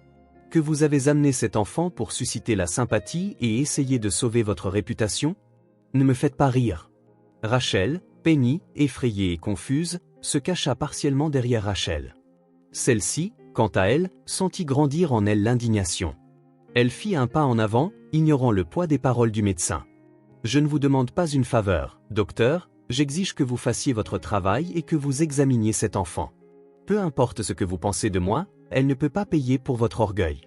Regardez-la, pour l'amour de Dieu. » D'autres infirmiers et médecins commencèrent à s'approcher, attirés par la dispute. Le docteur Allen, toujours hésitant, finit par pousser un soupir, visiblement agacé. « Très bien, mais sachez que cela ne changera rien à votre situation ici. Si cet enfant n'a rien, vous ne ferez qu'empirer votre cas. » Rachel secoua simplement la tête, exaspérée. « Ne vous inquiétez pas pour ma situation. Si nécessaire, je partirai d'ici la tête haute, mais cet enfant sera pris en charge. » Sur ces mots, le médecin fit signe de les suivre jusqu'à une salle d'examen. Penny regarda Rachel avec un mélange de peur et d'espoir. Rachel serra sa main en essayant de lui transmettre de la confiance. Tout ira bien, Penny, je te le promets. L'atmosphère dans la salle d'attente était tendue. Rachel et Penny attendirent, le souffle coupé, que les tests soient effectués. La petite fille, recroquevillée dans la chaise, fixait le sol d'un regard las. Rachel tenait sa main, tentant de lui transmettre le calme, bien que son propre cœur battît à tout rompre. Peu de temps après, le docteur Allen entra dans la salle, une enveloppe à la main et une expression sombre. Il regarda Rachel avec un mélange de dédain et de gravité avant de parler. « J'ai les résultats », dit-il en marquant une pause pour accentuer l'attention. « Et ce que présente cette petite fille, c'est une grossesse. » Le choc fut instantané. Les yeux de Rachel s'écarquillèrent tandis que Penny se figeait, comme si le sol venait de se dérober sous elle. « Ça ne peut pas être vrai », balbutia Rachel en se levant de sa chaise. « Elle n'a que 9 ans, docteur, c'est une enfant. Comment est-ce possible ?» Le docteur Allen poussa un soupir en croisant les bras. « Je ne fais pas les lois de la biologie, Rachel. Les tests sont clairs, les signes sont là. Le ventre qui s'arrondit, les nodules, et maintenant la confirmation médicale. Cet enfant est enceinte. » Penny leva finalement les yeux, brillant de larmes prêtes à couler, et secoua rapidement la tête, dans un déni catégorique. « Ce n'est pas vrai, je n'ai jamais rien fait, je n'ai jamais. Je ne comprends pas. » Rachel se pencha aussitôt près de la chaise de Penny, tenant son petit visage effrayé. « Regarde-moi, Penny. Ça n'a aucun sens, je sais, mais nous allons découvrir ce qui se passe. Je te crois, je sais que tu n'as rien fait de mal. » Le docteur Allen secoua la tête avec impatience. « Regarde, Rachel, je ne sais pas ce que raconte cet enfant, mais son corps ne ment pas. Il faut régler ça rapidement, car honnêtement, j'ai fait tout ce que je pouvais. » Rachel se leva et fit face fermement au médecin, ignorant son ton glacial. « Cette situation n'est pas réglée, docteur. Je vais chercher des réponses.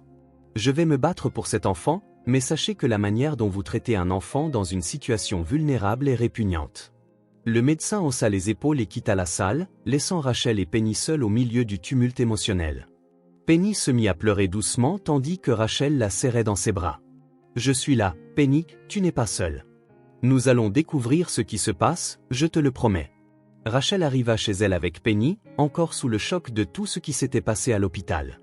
La fillette était épuisée et Rachel la guida jusqu'à un petit canapé dans le salon, où elle lui recouvrit d'une couverture. « Repose-toi, Penny. Demain, nous trouverons un moyen d'avancer, » dit Rachel, même si elle n'était pas sûre de la manière dont elle gérait la situation. Le lendemain, le soleil venait à peine de se lever. Quand Rachel se leva, Penny dormait toujours profondément. Hésitante, Rachel se dit « Je vais voir comment ça se passe à l'hôpital. »« Reste ici, Penny, je reviens vite, » murmura-t-elle, en laissant un bol de fruits sur la table pour la petite fille. Arrivée à l'hôpital, Rachel entra d'un pas hésitant, sentant le regard lourd de ses collègues. La nouvelle de l'erreur qui avait coûté la vie à un patient s'était déjà répandue. Elle se rendit directement au service administratif, où elle trouva le docteur Allen, le même médecin qui avait posé le diagnostic de Penny. Il croisa les bras et la regarda avec dédain. « Rachel, c'est impressionnant que tu aies encore le courage de te montrer ici après le désastre que tu as causé. As-tu une idée des dégâts que cela a apporté à la réputation de l'hôpital » dit-il d'un ton chargé de sarcasme. « Je suis venu parce que je crois encore avoir beaucoup à apporter. J'ai commis une erreur, oui, mais cela ne définit pas toute ma carrière. Je veux continuer à aider les patients, » répondit Rachel en essayant de rester calme. Le docteur Allen la laissa échapper un rire sec. « Tu crois vraiment que quelqu'un ici te fait encore confiance après ce que tu as fait ? Mais puisque tu tiens tant à continuer, j'ai quelque chose pour toi. Voyons si tu es capable de gérer ça. » Il ouvrit un dossier médical et désigna le service des maladies terminales pour personnes âgées. « Va dans le service des maladies terminales pour les personnes âgées, là tu pourras faire le strict minimum, et peut-être, ne plus causer de problème. » Rachel sentit son visage s'empourprer de honte, mais prit une profonde inspiration. « S'il faut aider là où on a besoin d'aide, j'irai là et je montrerai que je suis capable de faire mon travail, même si tout le monde est contre moi. » Il la regarda, surpris par la fermeté de sa voix, mais ne dit rien. Rachel quitta le bureau la tête haute, bien que intérieurement elle était en pièces. Elle se rendit dans le service désigné et commença à soigner les patients. Beaucoup d'entre eux étaient dans un état extrêmement délicat et le travail était épuisant, tant physiquement qu'émotionnellement. En nettoyant une plaie et en réconfortant un homme gémissant de douleur, Rachel pensa à Penny. Je ne peux pas abandonner maintenant. Si une petite fille comme elle peut endurer tant de souffrances, moi aussi. Et ainsi, même sous les regards des approbateurs et les commentaires acerbes, Rachel commença à reconstruire sa confiance, une tâche et un patient à la fois. Alors que Rachel ajustait le drap sur l'un des patients du service gériatrique, elle entendit des voix chuchoter dans le couloir. Elle hésita, mais la curiosité prit le dessus. D'un pas silencieux, elle s'approcha de la porte entr'ouverte du salon des médecins, d'où provenaient les voix. À l'intérieur, 2 médecins discutaient nerveusement. Elle reconnut l'un d'eux, le docteur Allen, et l'autre était le docteur Peter, l'un des superviseurs les plus influents de l'hôpital. « J'ai déjà falsifié le rapport, Peter. Il me suffit que tu le signes et il disparaît des dossiers. Personne ne remettra en question si la faute est celle de Rachel. Elle est déjà marquée par cette erreur, dit Allen d'un ton mêlant irritation et hâte. Peter secoua la tête, visiblement mal à l'aise. Je ne sais pas, Allen, c'est trop risqué. Si quelqu'un découvre que nous avons trafiqué les dossiers, nos carrières seront terminées. Pourquoi ne pas simplement la licencier sans créer toute cette agitation? Allen ricana sèchement. Parce que ce n'est pas seulement une question d'elle, il faut protéger l'hôpital et surtout notre propre peau. Personne n'enquêtera plus si un coupable évident existe. Rachel est vulnérable et la mort de Joachim nous donne déjà une excuse parfaite pour cela. Rachel sentit un frisson parcourir son corps, les mots étaient comme des couteaux tranchant tout sentiment de sécurité qu'elle avait encore à l'hôpital. Il complote contre moi, pensa-t-elle, le cœur battant. Peter poussa un profond soupir. Très bien, Allen, mais que cela reste entre nous. Je vais signer, mais c'est la dernière fois que je m'implique dans quelque chose comme ça. Rachel se retira rapidement avant d'être remarquée, retournant au service gériatrique, l'esprit en tourmente. Tandis qu'elle soignait les patients, elle tentait de digérer ce qu'elle venait d'entendre. Il ne complote pas seulement pour me faire porter le chapeau, il falsifie les documents pour couvrir quelque chose de bien plus grave. La mort de Joachim n'était-elle que le début? Plus tard, en prenant des notes dans le dossier d'un patient, elle jeta un coup d'œil dans le couloir où Allen passait sans même dissimuler son regard supérieur. Rachel sentit l'indignation grandir en elle. Je ne les laisserai pas détruire ma vie sans me battre. Ils ont peut-être plus de pouvoir, mais j'ai la vérité de mon côté. Il me faut juste une preuve, se dit-elle, déterminée. Rachel savait qu'elle devait agir avec précaution désormais. Sa lutte à l'hôpital n'était pas seulement pour se racheter de son erreur, mais aussi pour dénoncer la corruption et protéger son nom. Après ce qui avait été une journée étouffante et tumultueuse à l'hôpital, Rachel se trouvait dans le service gériatrique, essayant d'organiser les dossiers médicaux tout en écoutant le vacarme dans le couloir. Les voix fortes et confuses laissaient entendre que quelque chose d'inhabituel se passait à la réception. Elle jeta un coup d'œil dehors, curieuse, et vit les portes automatiques s'ouvrir violemment, révélant un vieil homme qui peinait à se tenir debout. Il titubait, le dos voûté, les bras tendus comme s'il cherchait un support. Le vieil homme s'agrippait au comptoir de la réception, respirant difficilement tandis qu'une expression d'agonie se peignait sur son visage. « S'il vous plaît, j'ai besoin d'aide. Je me sens très mal, marmonna-t-il d'une voix rauque et presque inaudible. La réceptionniste hésita, semblant perdue face à la situation, mais Rachel, qui avait déjà laissé tomber ses papiers, se précipita vers lui. « Monsieur, asseyez-vous ici, je vais vous aider, dit-elle d'un ton ferme et doux, celui d'une personne sachant quoi faire. Elle prit délicatement son bras pour le guider vers une chaise à proximité. Cependant, avant qu'elle ne puisse faire un autre pas, le docteur Allen apparut soudainement, bloquant le passage d'une posture autoritaire et d'un regard froid. « Rachel, retourne dans ton service, ne te mêle pas de ce qui ne te regarde pas, dit Allen en croisant les bras, regardant avec dédain à la fois Rachel et le vieil homme. Rachel s'arrêta, incrédule, incapable de comprendre son refus d'aider quelqu'un qui était manifestement en danger. « Il se sent mal, il a besoin de soins immédiats, répliqua-t-elle en tentant d'argumenter, mais Allen secoua simplement la tête avec un sourire cynique. « Et qui va s'en charger, toi ? Après le désastre qu'a été le cas de Joachim, nous ne voulons plus de gros titres ni de procès ici. » L'homme, qui s'accrochait maintenant à la chaise, leva les yeux vers Allen, des larmes aux yeux. Il peinait à respirer, une main sur sa poitrine pour signaler une douleur insupportable. « J'ai juste besoin d'aide, j'ai une douleur à la poitrine, s'il vous plaît, docteur, ne me laissez pas mourir ici, implora-t-il d'une voix si faible qu'elle en devenait presque inaudible. Rachel regarda l'homme, puis Allen, sentant une boule se former dans sa gorge. Comment peuvent-ils être aussi insensibles face à quelqu'un dans une situation aussi critique? Un autre médecin, le docteur Peter, qui se trouvait à proximité, s'approcha et lança un regard méprisant au vieil homme. Ceci est un hôpital, pas un refuge pour sans-abri. Pouvez-vous payer pour vos soins, monsieur? Parce que si vous ne pouvez pas, nous ne perdrons pas notre temps, ricana-t-il comme si la souffrance de l'homme était une plaisanterie. Rachel sentit une vague d'indignation mêlée d'impuissance. Elle voulait crier, vouloir les affronter, mais savait que sa position à l'hôpital était déjà fragile. Pourtant, elle ne pouvait pas rester là sans rien faire. C'est inhumain, s'exclama-t-elle, la voix tremblante mais déterminée. Il se peut qu'il fasse une crise cardiaque et vous jouiez avec sa vie. Peu importe s'il peut payer ou non, notre devoir est de sauver des vies. Allen roula des yeux et s'avança d'un pas, fixant Rachel avec mépris. Et qu'est-ce que tu vas faire, Rachel? Vouloir faire une autre erreur et mettre un autre patient en danger? Laisse faire ceux qui savent ce qu'ils font. Tu as déjà causé assez de dégâts. Ces mots étaient comme des couteaux, mais Rachel ne se laissa pas intimider. Tandis que les deux se disputaient, l'homme laissa échapper un gémissement fort et s'effondra de la chaise, se tordant sur le sol sous des spasmes. Rachel se précipita à genoux à ses côtés, essayant de prendre ses signes vitaux tandis que les autres médecins observaient, indifférents. « Quelqu'un, aidez-moi, il est en train de mourir !» cria-t-elle, mais personne ne bougea. Allen se contenta de hausser les épaules et murmura. « S'il meurt, ce sera un problème en moins pour nous. » Le cœur de Rachel se serra, des larmes roulant sur ses joues face à la cruauté dont elle était témoin. Elle savait qu'elle était seule dans ce combat, mais elle ne pouvait l'abandonner. Elle sentit une oppression dans sa poitrine en réalisant que l'homme sur le sol perdait connaissance, la sueur perlait sur son front et sa respiration était presque inexistante. Elle ne pouvait plus attendre, ne pouvait plus quémander l'humanité auprès de collègues qui semblaient avoir renoncé à tout ce que signifie être médecin.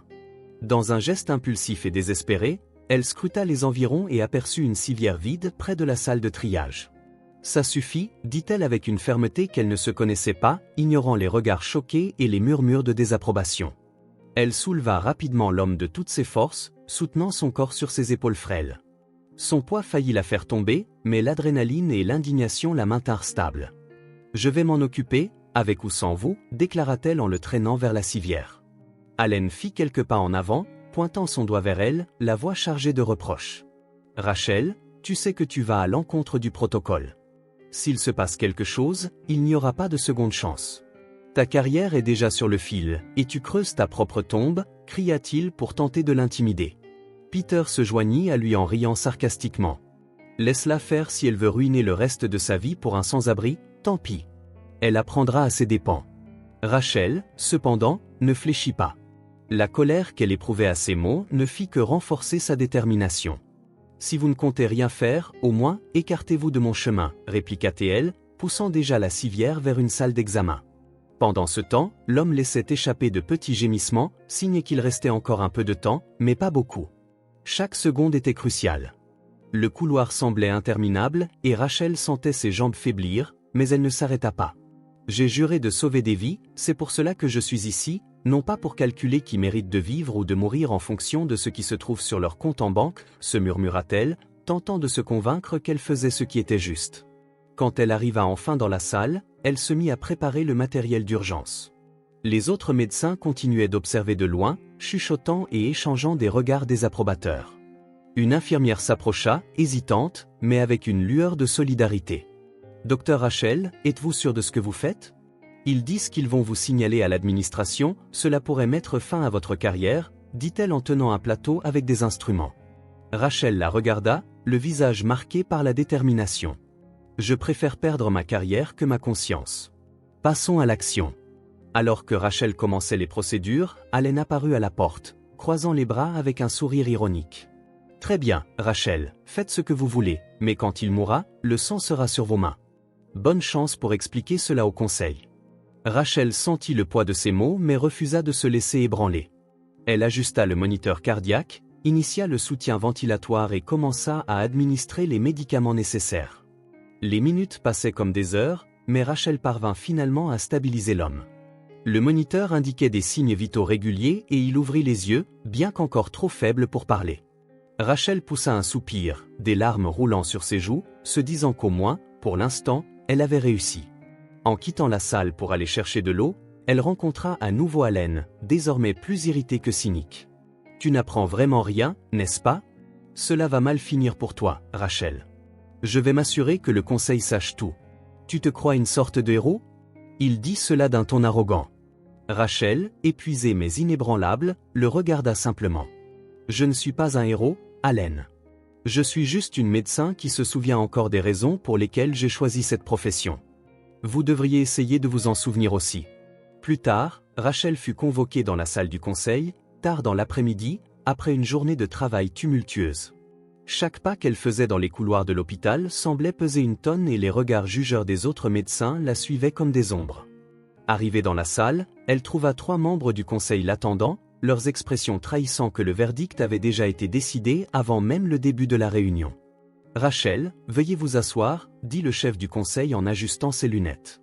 Il marqua une longue pause, comme pour accentuer l'impact de ses mots.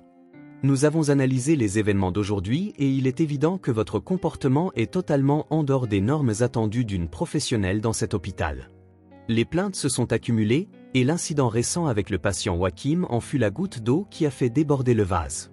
Mais vous ne comprenez pas, protestait Rachel, la voix tremblante mais ferme, j'essayais simplement d'aider cet homme que personne ne voulait soigner. S'il avait fallu attendre votre approbation, il serait mort maintenant. Le chef du conseil se pencha sur la table en lui lançant un regard désapprobateur. Cela n'a plus d'importance, les règles sont claires, Rachel. Vous avez outrepassé vos limites et compromis la réputation de l'hôpital. Vous êtes officiellement licencié, avec effet immédiat. Les mots tombèrent comme une sentence lourde sur elle. Rachel ferma les yeux un instant, ressentant la douleur de voir des années de dévouement être balayées d'un revers de main, mais elle ne pleura pas, ne supplia pas. Elle se leva simplement, attrapa son sac et quitta la salle avec la dignité qui lui avait toujours été chère. Avant de quitter définitivement l'hôpital, Rachel fit un détour par la salle des archives. Elle devait trouver des réponses concernant le cas de Penny, un sujet qui la tourmentait depuis le début. Le cœur battant, elle fouilla dans les dossiers relatifs aux examens de la petite fille. Au bout de quelques minutes, elle trouva le dossier de Penny. En parcourant rapidement les pages, Rachel réalisa quelque chose qui la laissa sans voix. Les résultats indiquaient clairement que Penny n'était pas enceinte. La fillette souffrait d'une affection appelée attise infectieuse, causée par de sévères infections résultant de conditions de vie insalubres, comme dormir constamment dans des endroits sales et en contact avec des excréments. « Mon Dieu, est-ce ça ?» murmura Rachel, un mélange de soulagement et d'indignation l'envahissant. La petite fille avait été jugée et humiliée pour quelque chose qui n'était pas de sa faute. Rachel serra les lèvres et glissa le document dans la poche de sa blouse avant de quitter la salle. « Je ne laisserai pas passer ça. » En sortant de l'hôpital pour la dernière fois, Rachel savait que, malgré la perte de son emploi, quelque chose de bien plus important devait être fait, protéger Penny et s'assurer que la fillette reçoive la justice et les soins qu'elle méritait. Levant les yeux vers le ciel qui s'assombrissait, elle sentit une détermination naître en elle. « Tu n'es pas seule, Penny. Je me battrai pour toi jusqu'au bout. » Rachel était hors d'elle-même en courant dans les rues, le cœur battant la chamade, chaque pas paraissant plus lourd que le précédent, l'urgence dans son esprit surpassant toute fatigue. Elle devait y aller vite, trouver Penny avant qu'il ne soit trop tard. Elle imaginait la fillette, seule, toujours en souffrance, et les mots du médecin résonnaient dans sa tête, « Elle n'est pas enceinte, elle est malade. » La panique montait. Elle ne savait comment l'expliquer, mais quelque chose en elle lui disait qu'il était extrêmement urgent de soigner cet enfant, de sortir Penny de cette souffrance. Elle devait sauver la fillette. Lorsque Rachel arriva enfin à la maison où se trouvait Penny, elle la trouva allongée dans son lit, en sueur et pâle. Le visage de Penny était tordu par la douleur, et elle semblait presque trop faible pour respirer. Rachel se précipita, s'agenouilla à côté d'elle et lui prit fermement la main. « Penny, tu vas t'en sortir. Je vais prendre soin de toi, je te le promets, dit-elle en essayant de rester calme malgré la peur qui l'envahissait. La fillette leva à peine les yeux, mais esquissa un faible sourire. La douleur se lisait sur son visage. Rachel n'eut pas le temps de réfléchir, elle devait agir immédiatement. Sans hésiter, Rachel souleva Penny dans ses bras et courut vers la voiture. L'idée de l'emmener dans un autre hôpital lui vint immédiatement. Ce ne serait pas le même endroit où elle avait été licenciée, mais elle savait qu'elle devait le faire pour Penny. Les autres options s'amenuisaient, si elle voulait sauver cet enfant, elle ne pouvait plus perdre de temps. Pendant le trajet vers l'hôpital, Rachel tenta de calmer Penny, qui était trop faible pour répondre. Une fois arrivée, Rachel se précipita vers la réception, où une infirmière l'accueillit d'un air froid et indifférent. « Que avons-nous là ?» demanda l'infirmière en regardant Penny avec mépris. Elle est très malade, s'il vous plaît, nous avons besoin d'une aide urgente, répondit Rachel d'une voix presque suppliante. L'infirmière haussa simplement les épaules et indiqua une civière sans aucune urgence. Lorsque Rachel essaya de faire soigner Penny immédiatement, l'infirmière la regarda avec un sourire cynique. « Ce n'est rien de grave, nous verrons ce que nous pouvons faire, » dit-elle, visiblement désintéressée. Désespérée, Rachel chercha à attirer l'attention d'autres médecins, mais tous étaient occupés par d'autres cas. Lorsqu'elle parvint enfin à parler à un médecin, celui-ci la regarda avec dédain, comme si la situation était trop insignifiante pour son expérience. « Elle n'est pas dans un état critique, vous exagérez, » déclara-t-il sans même regarder correctement la petite fille. Indignée mais gardant son calme, Rachel insista pour qu'un examen complet soit réalisé, expliquant que Penny était très malade, avec des symptômes visibles. Le médecin poussa un soupir et s'en alla, clairement indifférent. Rien ne semblait fonctionner. La fillette restait pâle et faible, et à chaque tentative de Rachel pour obtenir de l'aide, la réponse était toujours la même, indifférence. Elle se demanda pourquoi la vie de Penny ne semblait avoir aucune valeur aux yeux de ses médecins. C'était comme si, du fait de son jeune âge et de sa condition modeste, elle était invisible pour le système de santé. Rachel ressentit le poids d'une société qui traitait les gens de manière inégale, et la douleur de voir Penny ainsi ignorée et maltraitée la dévora de l'intérieur. Elle savait que sans aide appropriée, elle ne savait pas combien de temps la fillette tiendrait encore. Épuisée, les yeux embués de larmes, Rachel ne sentit jamais l'instinct de sauver Penny aussi fort qu'à cet instant. Après bien des efforts, elle trouva enfin un hôpital prêt à soigner la petite. C'était un endroit plus éloigné, en dehors du réseau public qui l'avait rejeté, mais c'était une chance de salut. À leur arrivée, Penny était si faible qu'elle semblait presque s'évanouir à chaque pas, mais Rachel la soutenait fermement. Chaque seconde devenait insupportable tandis que la santé de Penny se détériorait. Après un bref examen d'urgence, le médecin entra dans la salle avec une expression grave, se tournant immédiatement vers Rachel. « La situation est très critique, » déclara-t-il d'un ton sérieux. « L'infection s'est propagée, si nous n'agissons pas rapidement, nous risquons de perdre cet enfant. Il faudra pratiquer une intervention chirurgicale immédiate. » Rachel déglutit, sentant la pression monter. Le médecin la regarda d'un air impassible et ajouta. « Malheureusement, ce type d'intervention n'est pas bon marché. L'opération coûte très cher. » Rachel sentit le poids des mots du médecin, mais n'hésita pas. Elle savait qu'elle ne pouvait plus perdre de temps, la vie de Penny était entre ses mains. Tremblante, elle sortit une somme d'argent qu'elle avait économisée de son ancien emploi, argent mis de côté depuis son humiliation et la quasi-destruction de chaque centime. Chaque pièce semblait peser lourd, comme si chaque heure de souffrance s'était transformée en ce montant. Elle déposa l'argent sur la table, le regard fixé dans celui du médecin. « C'est tout ce que j'ai. S'il vous plaît, sauvez-la, » dit-elle d'une voix brisée par l'angoisse. Voyant l'expression de Rachel et le sacrifice qu'elle consentait, le médecin hésita un instant, puis hocha la tête avec un soupir. « Commençons l'opération immédiatement. Ce sera compliqué, mais nous devons essayer. » Rachel ressentit un mélange de soulagement et d'angoisse. Elle ignorait ce que l'avenir lui réservait, mais savait qu'elle faisait tout ce qui était en son pouvoir pour sauver Penny. Alors que le médecin et l'équipe se préparaient, elle s'éloigna pour attendre à l'extérieur de la salle d'opération, le cœur lourd et l'esprit embrouillé. Chaque minute semblait une éternité. Elle peinait à tenir debout, ses mains tremblaient de manière incontrôlable, mais le silence qui régnait autour d'elle était assourdissant. Chaque petit mouvement d'une infirmière la faisait sursauter, le temps n'étant pas son allié. Soudain, la porte de la salle d'attente s'ouvrit brusquement. Rachel se retourna, s'attendant à voir un médecin, mais, à sa grande surprise, c'était l'homme qu'elle redoutait le plus, Gregory. Il entra, furieux, le visage déformé par la colère et le mépris. Rachel resta figée, paralysée par le choc. Avant même qu'elle ne puisse réagir, il s'approchait, ses pas lourds résonnant dans la pièce. « Tu pensais pouvoir sauver ma fille, n'est-ce pas ?» dit-il d'une voix rocailleuse et pleine de mépris, la fixant avec une haine palpable, comme si elle était responsable de la souffrance. Lui-même t'avait amené à penser que tu avais le droit d'interférer dans ma vie, et maintenant tu vas payer pour ça. L'humiliation dans ses paroles coupait comme un couteau. Rachel, complètement stupéfaite, ne savait pas quoi faire. La peur et le désespoir lui serraient la poitrine. Il ne se souciait pas de la douleur de sa fille, ni de la situation critique dans laquelle se trouvait Penny. Tout ce qu'il voulait, c'était une autre occasion d'humilier Rachel. Rachel tenta de se ressaisir, mais les mots de l'homme la faisaient se sentir comme si elle était repoussée dans un abîme. « C'est ma fille. continua-t-il, les yeux étincelants d'une colère irrationnelle, ce n'est pas toi qui l'as sauvée et ce ne sera pas toi qui décideras ce qui est le mieux pour elle.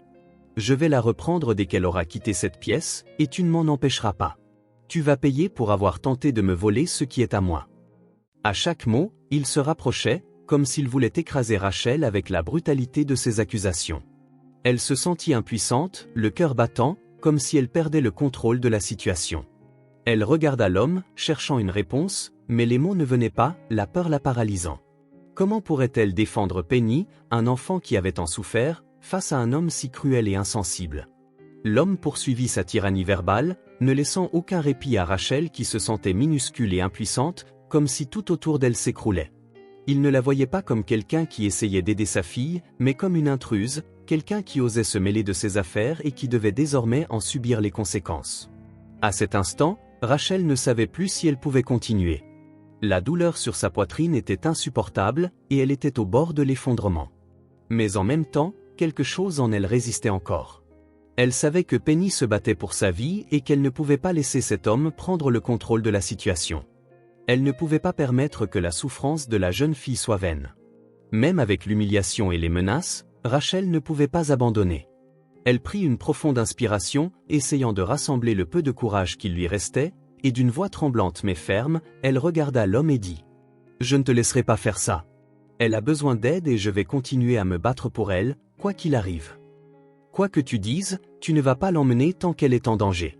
C'est un enfant, quoi que tu penses, tu ne peux pas continuer à lui infliger cela. » Les mots de Rachel, bien que faibles, portaient la force de la vérité, et pendant un instant, l'homme se tut, comme submergé par l'intensité de sa propre rage.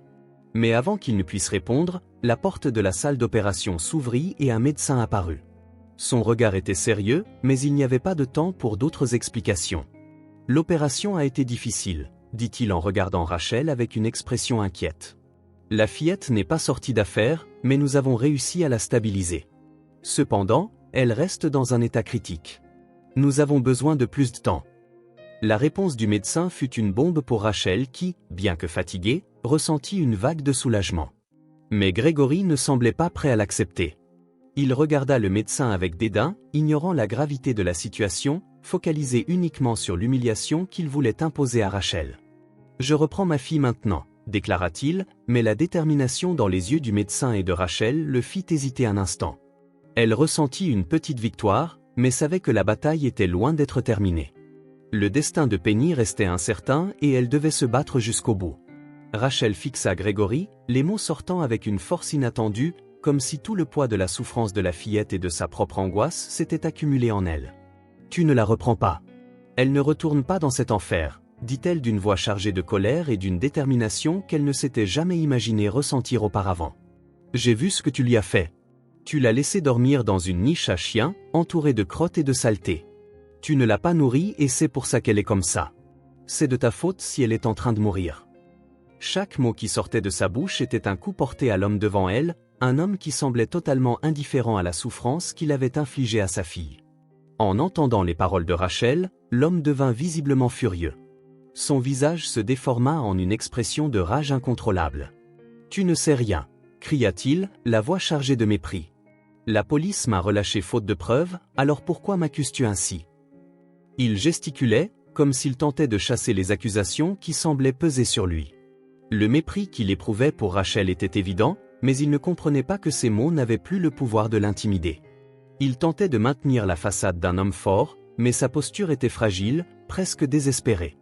Rachel prit une profonde inspiration, essayant de rester calme, mais la colère bouillonnait toujours en elle. « Tu trouves ça juste? Tu crois que tu peux t'en tirer indemne de tout ce que tu as fait à cet enfant? Non, tu ne la reprends pas. Peu importe ce que la police a décidé, je ne te laisserai pas faire ça tant qu'elle aura besoin d'aide. » La pression sur ses épaules semblait alourdir à chaque mot, mais elle ne recula pas, pas maintenant. Elle savait que Penny avait une chance, et que cette chance était avec elle, et non avec cet homme qui l'avait détruite. Gregory fit un pas en avant, essayant de l'intimider, mais Rachel ne bougea pas. Elle resta ferme, le regardant droit dans les yeux. « Tu ne comprends pas, » continua-t-elle, sa voix maintenant plus calme mais avec une autorité qu'elle ignorait posséder. « Elle n'est pas ta propriété. Tu l'as maltraitée pendant si longtemps et maintenant tu crois pouvoir la reprendre comme si de rien n'était. Tu n'as plus aucun pouvoir sur elle tant que je pourrai t'en empêcher. Elle sentit un nœud serré dans sa poitrine, mais la vérité était claire dans son esprit. Penny ne méritait pas de retourner dans cet endroit. Elle ne méritait pas de retourner vers lui.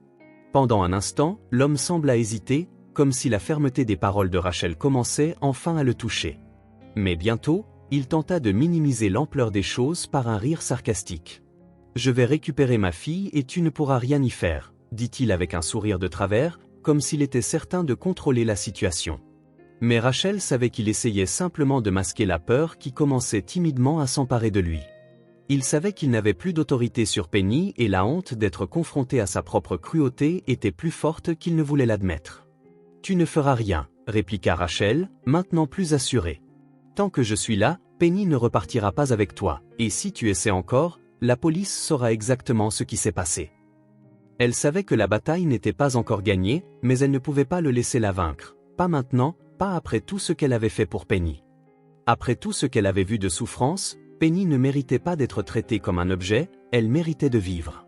Et Rachel était prête à se battre pour cela. Pendant que Penny reposait encore, profondément endormie après l'opération, Rachel ne pouvait s'empêcher de ressentir un mélange de soulagement et d'inquiétude. L'opération avait été un succès, mais l'état délicat de la fillette continuait de l'alarmer. Penny était là, silencieuse, enveloppée dans des couvertures, tandis que les médecins surveillaient de près sa convalescence, mais tout semblait instable, comme si la situation pouvait basculer à tout moment. Rachel s'assit à ses côtés, la regardant avec tendresse, lorsqu'un soudain coup de vent fit éclater la porte. Grégory fit irruption dans la pièce, les yeux remplis de colère et de frustration. Il regarda sa fille, qui ne s'était pas encore réveillée, et, ignorant complètement la présence des médecins, s'avança vers le lit de Penny. « Je veux voir ma fille », exigea-t-il d'une voix abrupte, les yeux fixés sur elle comme s'il était déterminé à l'arracher à tout prix. Les médecins réagirent immédiatement, bloquant son passage. « Vous ne pouvez pas la voir maintenant », déclara fermement le médecin traitant.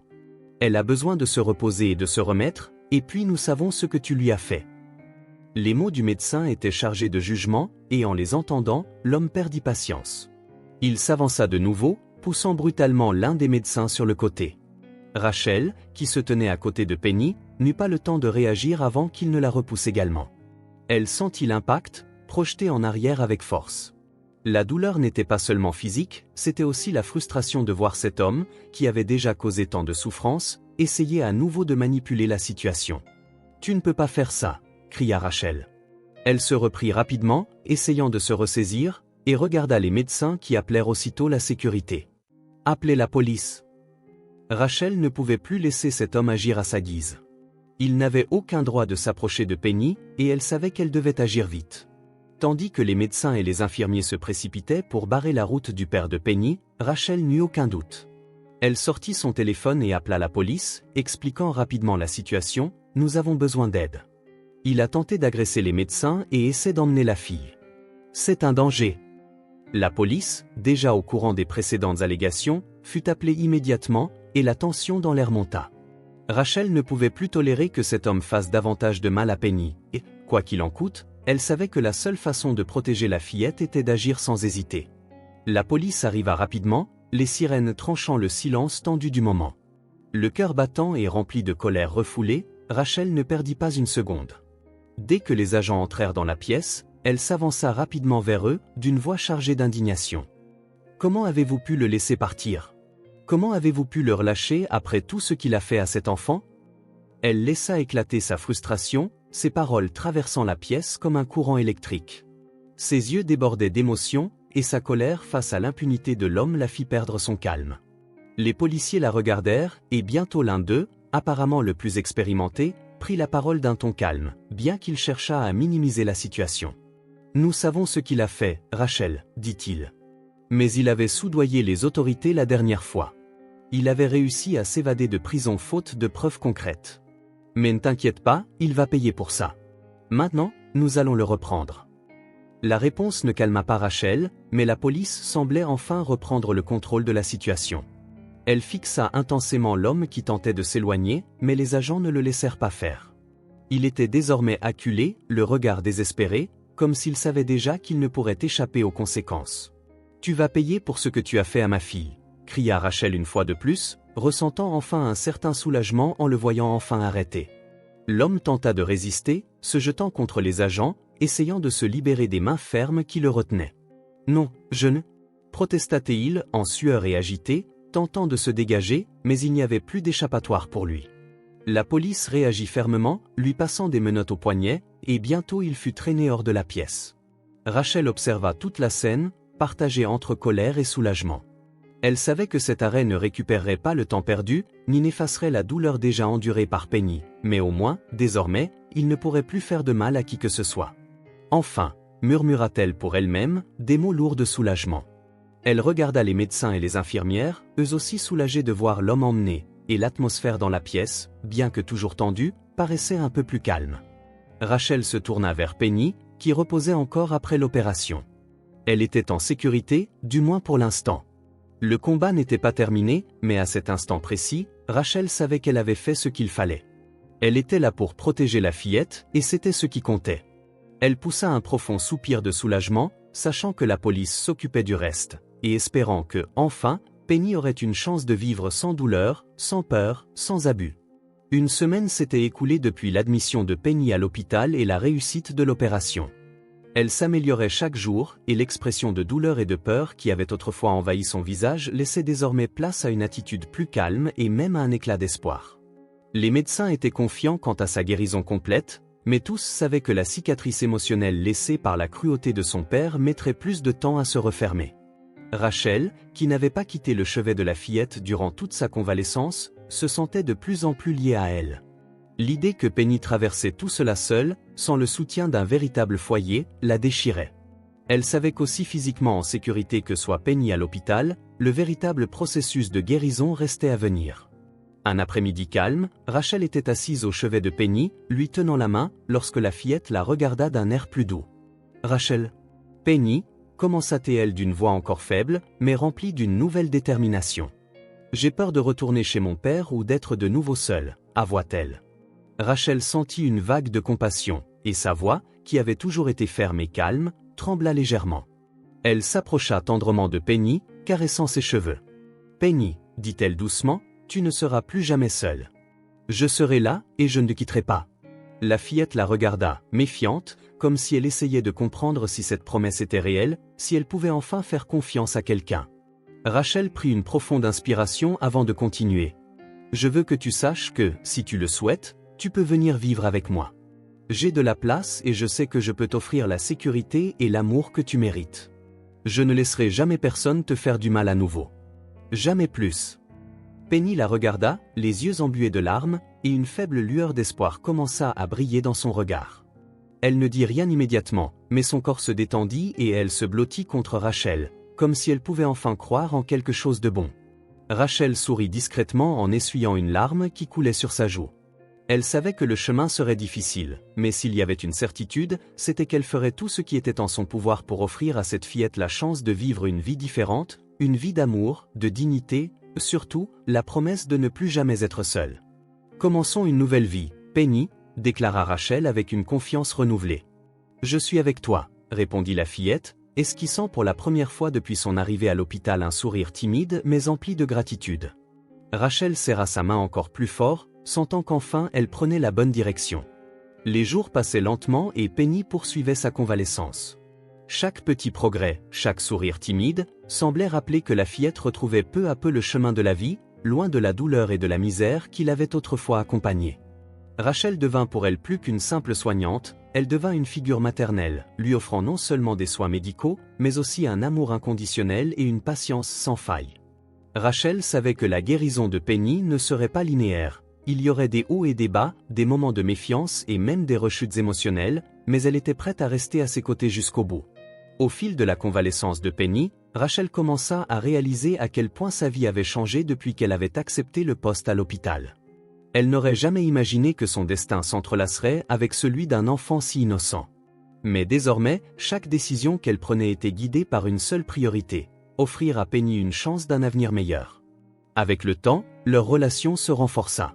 Rachel inscrivit Penny dans une école proche, où elle recommença à apprendre malgré les lacunes dues au temps perdu et au traumatisme subi. D'abord effrayée et méfiante, la fillette apprit progressivement à avoir confiance en elle-même. Avec le soutien de Rachel, Elle trouva du plaisir à l'école, à apprendre et à nouer de nouvelles amitiés. À la maison, les choses commencèrent aussi à changer.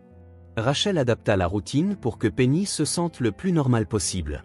Elles cuisinaient ensemble, regardaient des films et le soir, Rachel lui racontait toujours des histoires, parfois vraies, parfois inventées, mais toujours dans le but de lui offrir une vision d'un monde plein de possibilités. Penny se sentait en sécurité et, avec le temps, ses peurs commencèrent à disparaître, bien que certaines cicatrices émotionnelles demeurassent et qu'elle devrait apprendre à les gérer au fil des années. Un lien grandissant s'installa entre elles. Rachel ne voyait plus Penny comme une enfant traumatisée et solitaire, mais comme une jeune fille qui trouvait sa place dans le monde. Elle était fière des progrès de Penny, tout en sachant qu'il restait encore beaucoup à faire. Effacer les souvenirs de ce passé sombre ne serait pas facile pour Penny, mais Rachel était convaincue qu'avec amour et patience, elle pourrait offrir à Penny l'opportunité de bâtir une nouvelle histoire. Par un après-midi ensoleillé, tard dans l'après-midi, Rachel était assise sur le canapé en regardant Penny, aujourd'hui âgée de 10 ans, jouer dans le salon. Elle semblait beaucoup plus heureuse, plus légère, le sourire qu'elle arborait était authentique, quelque chose que Rachel n'aurait jamais imaginé voir au premier jour où Penny était arrivée, fragile et méfiante. Soudain, Penny s'arrêta un instant et regarda Rachel, les yeux brillants de gratitude. « Rachel, » commença-t-elle doucement, « je n'ai jamais cru pouvoir être si heureuse. Tu m'as donné une seconde chance et je ne sais pas comment te remercier. » Rachel sourit, le cœur serré. Elle avait toujours su qu'elle faisait la bonne chose, mais entendre ces mots de Penny la toucha profondément. Elle s'approcha de la fillette et la serra affectueusement dans ses bras, ressentant une chaleur immense envahir sa poitrine. « Tu n'as pas besoin de me remercier, Penny, » dit-elle d'une voix pleine d'émotion. « Tu mérites d'être heureuse, tu mérites un avenir rempli d'amour, et je serai là pour te soutenir à chaque étape. » Penny sourit en retour, serrant Rachel dans ses bras avec la même intensité, convaincue, à cet instant, que sa vie avait changé pour toujours. Elle avait désormais une mère, une amie, et quelqu'un qui se souciait vraiment d'elle. La douleur du passé persistait, mais désormais, elle avait le soutien nécessaire pour y faire face. Les jours passèrent, et la vie de Penny et Rachel devint plus paisible. Rachel ne cessa jamais de s'inquiéter pour la sécurité de Penny, mais elle savait qu'elle se trouvait désormais dans un environnement où l'amour prévalait. Elle réalisa également qu'en prenant soin de Penny, elle se guérissait elle-même. Le poids de la culpabilité qu'elle portait en raison de l'erreur hospitalière s'amenuisait peu à peu. Elle savait qu'elle ne pouvait pas changer le passé, mais elle faisait une différence dans la vie de Penny, et cela était plus important que tout. Penny, désormais plus forte et plus confiante, commença à se faire de nouveaux amis et à se démarquer à l'école. Elle éprouvait encore des difficultés à s'identifier aux autres, mais trouvait toujours un moyen de surmonter ses peurs. Rachel l'accompagnait à toutes ses représentations scolaires et événements, fière de la jeune fille qui, autrefois, était si brisée. Peu à peu, les marques du passé commencèrent à s'estomper. Rachel savait que la guérison émotionnelle de Penny serait longue et continue, mais elles étaient ensemble dans ce combat, et c'était tout ce qui comptait. Un jour, Rachel emmena Penny au parc, comme elle le faisait tous les samedis après-midi. Elles marchèrent, rirent et s'amusèrent ensemble. Au détour d'une promenade, Penny regarda Rachel d'un air sérieux, comme si elle voulait poser une question importante. « Rachel, » commença-t-elle, « penses-tu que je pourrais devenir quelqu'un de grand quand je serai grande ?» Rachel s'arrêta et plongea son regard dans celui de Penny, caressant doucement son visage, comme pour s'assurer qu'elle croyait en ses paroles. « Je crois en toi, Penny. Tu peux devenir tout ce que tu veux. Le monde est plein de possibilités et tu as tous les atouts pour conquérir ce que tu désires. N'oublie jamais cela. Ne te laisse jamais diminuer par les difficultés du passé, car tu es plus forte que n'importe quel obstacle que tu as pu rencontrer. Je suis là à tes côtés, et je le serai toujours. » Penny la regarda, les yeux brillants de la nouvelle confiance qui émergeait en elle, une confiance qui grandissait peu à peu à chaque pas qu'elle faisait aux côtés de Rachel. La lueur dans ses yeux reflétait la transformation en cours en elle. Elle savait que son chemin ne faisait que commencer, et qu'en regardant vers l'avenir, elle ne voyait plus l'obscurité d'antan, mais une route pleine de possibilités. Avec Rachel à ses côtés, elle n'avait plus peur de l'affronter. La sensation d'insécurité qui la rongeait disparaissait, remplacée par une solide assurance. Elle sourit, un sourire sincère, le premier depuis si longtemps. Les semaines se transformèrent en mois et le lien entre Rachel et Penny ne fit que se renforcer. Leur relation n'était plus seulement celle d'une soignante et d'une enfant, mais celle d'amis qui se comprenaient profondément. Ensemble, elles affrontaient les difficultés, partageaient des moments de joie, voyageaient et faisaient des découvertes. Elles se rendaient dans de nouveaux endroits, explorant le monde au-delà de leurs portes, créant des souvenirs indélébiles. Chaque voyage, chaque expérience, était pour Penny l'occasion de montrer au monde combien elle était courageuse, combien elle pouvait surmonter tout ce qui s'était passé auparavant. Le passé était toujours présent, mais il ne contrôlait plus sa vie. Rachel savait qu'en sauvant Penny, elle s'était aussi sauvée elle-même. Elle avait compris qu'en donnant tout pour aider Penny, elle guérissait également ses propres blessures. L'amour qu'elle offrait à Penny se reflétait en elle, et ensemble, elles créaient quelque chose de bien plus puissant qu'une simple nouvelle chance dans la vie. Elles écrivaient une nouvelle histoire pour elles deux. Pour sa part, Penny savait que sans Rachel, elle n'aurait jamais eu la chance de vivre comme elle le méritait. Un sentiment de profonde gratitude, qui dépassait les mots, l'envahissait. Elle savait qu'elle n'aurait jamais pu trouver son chemin sans l'aide de Rachel. Les soins et le dévouement de Rachel transformaient Penny en une personne nouvelle, une fille qui croyait en elle-même, une fille qui commençait à rêver de son avenir. Le soutien de Rachel était le phare qui éclairait le chemin de Penny, et elle savait que l'amour inconditionnel ne l'abandonnerait jamais. L'avenir semblait désormais prometteur. Les ombres du passé de Penny, autrefois si lourdes et denses, se dissipaient lentement, tel le brouillard du matin. Le poids de la misère et de la douleur était toujours là, mais il ne dictait plus le rythme de sa vie. Elle pouvait envisager l'avenir avec espoir, un avenir plein de nouvelles opportunités, de nouveaux rêves, et Penny était prête à en tirer le meilleur parti. Rachel, de son côté, envisageait désormais l'avenir d'une toute autre manière. Elle sentait que sa vie avait désormais un but plus clair et plus profond.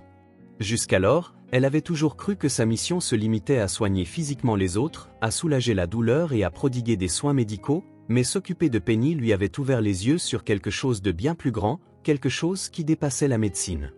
La responsabilité de prendre soin de Penny était devenue une partie centrale de son existence, quelque chose qu'elle ne pouvait plus ignorer ou mettre de côté.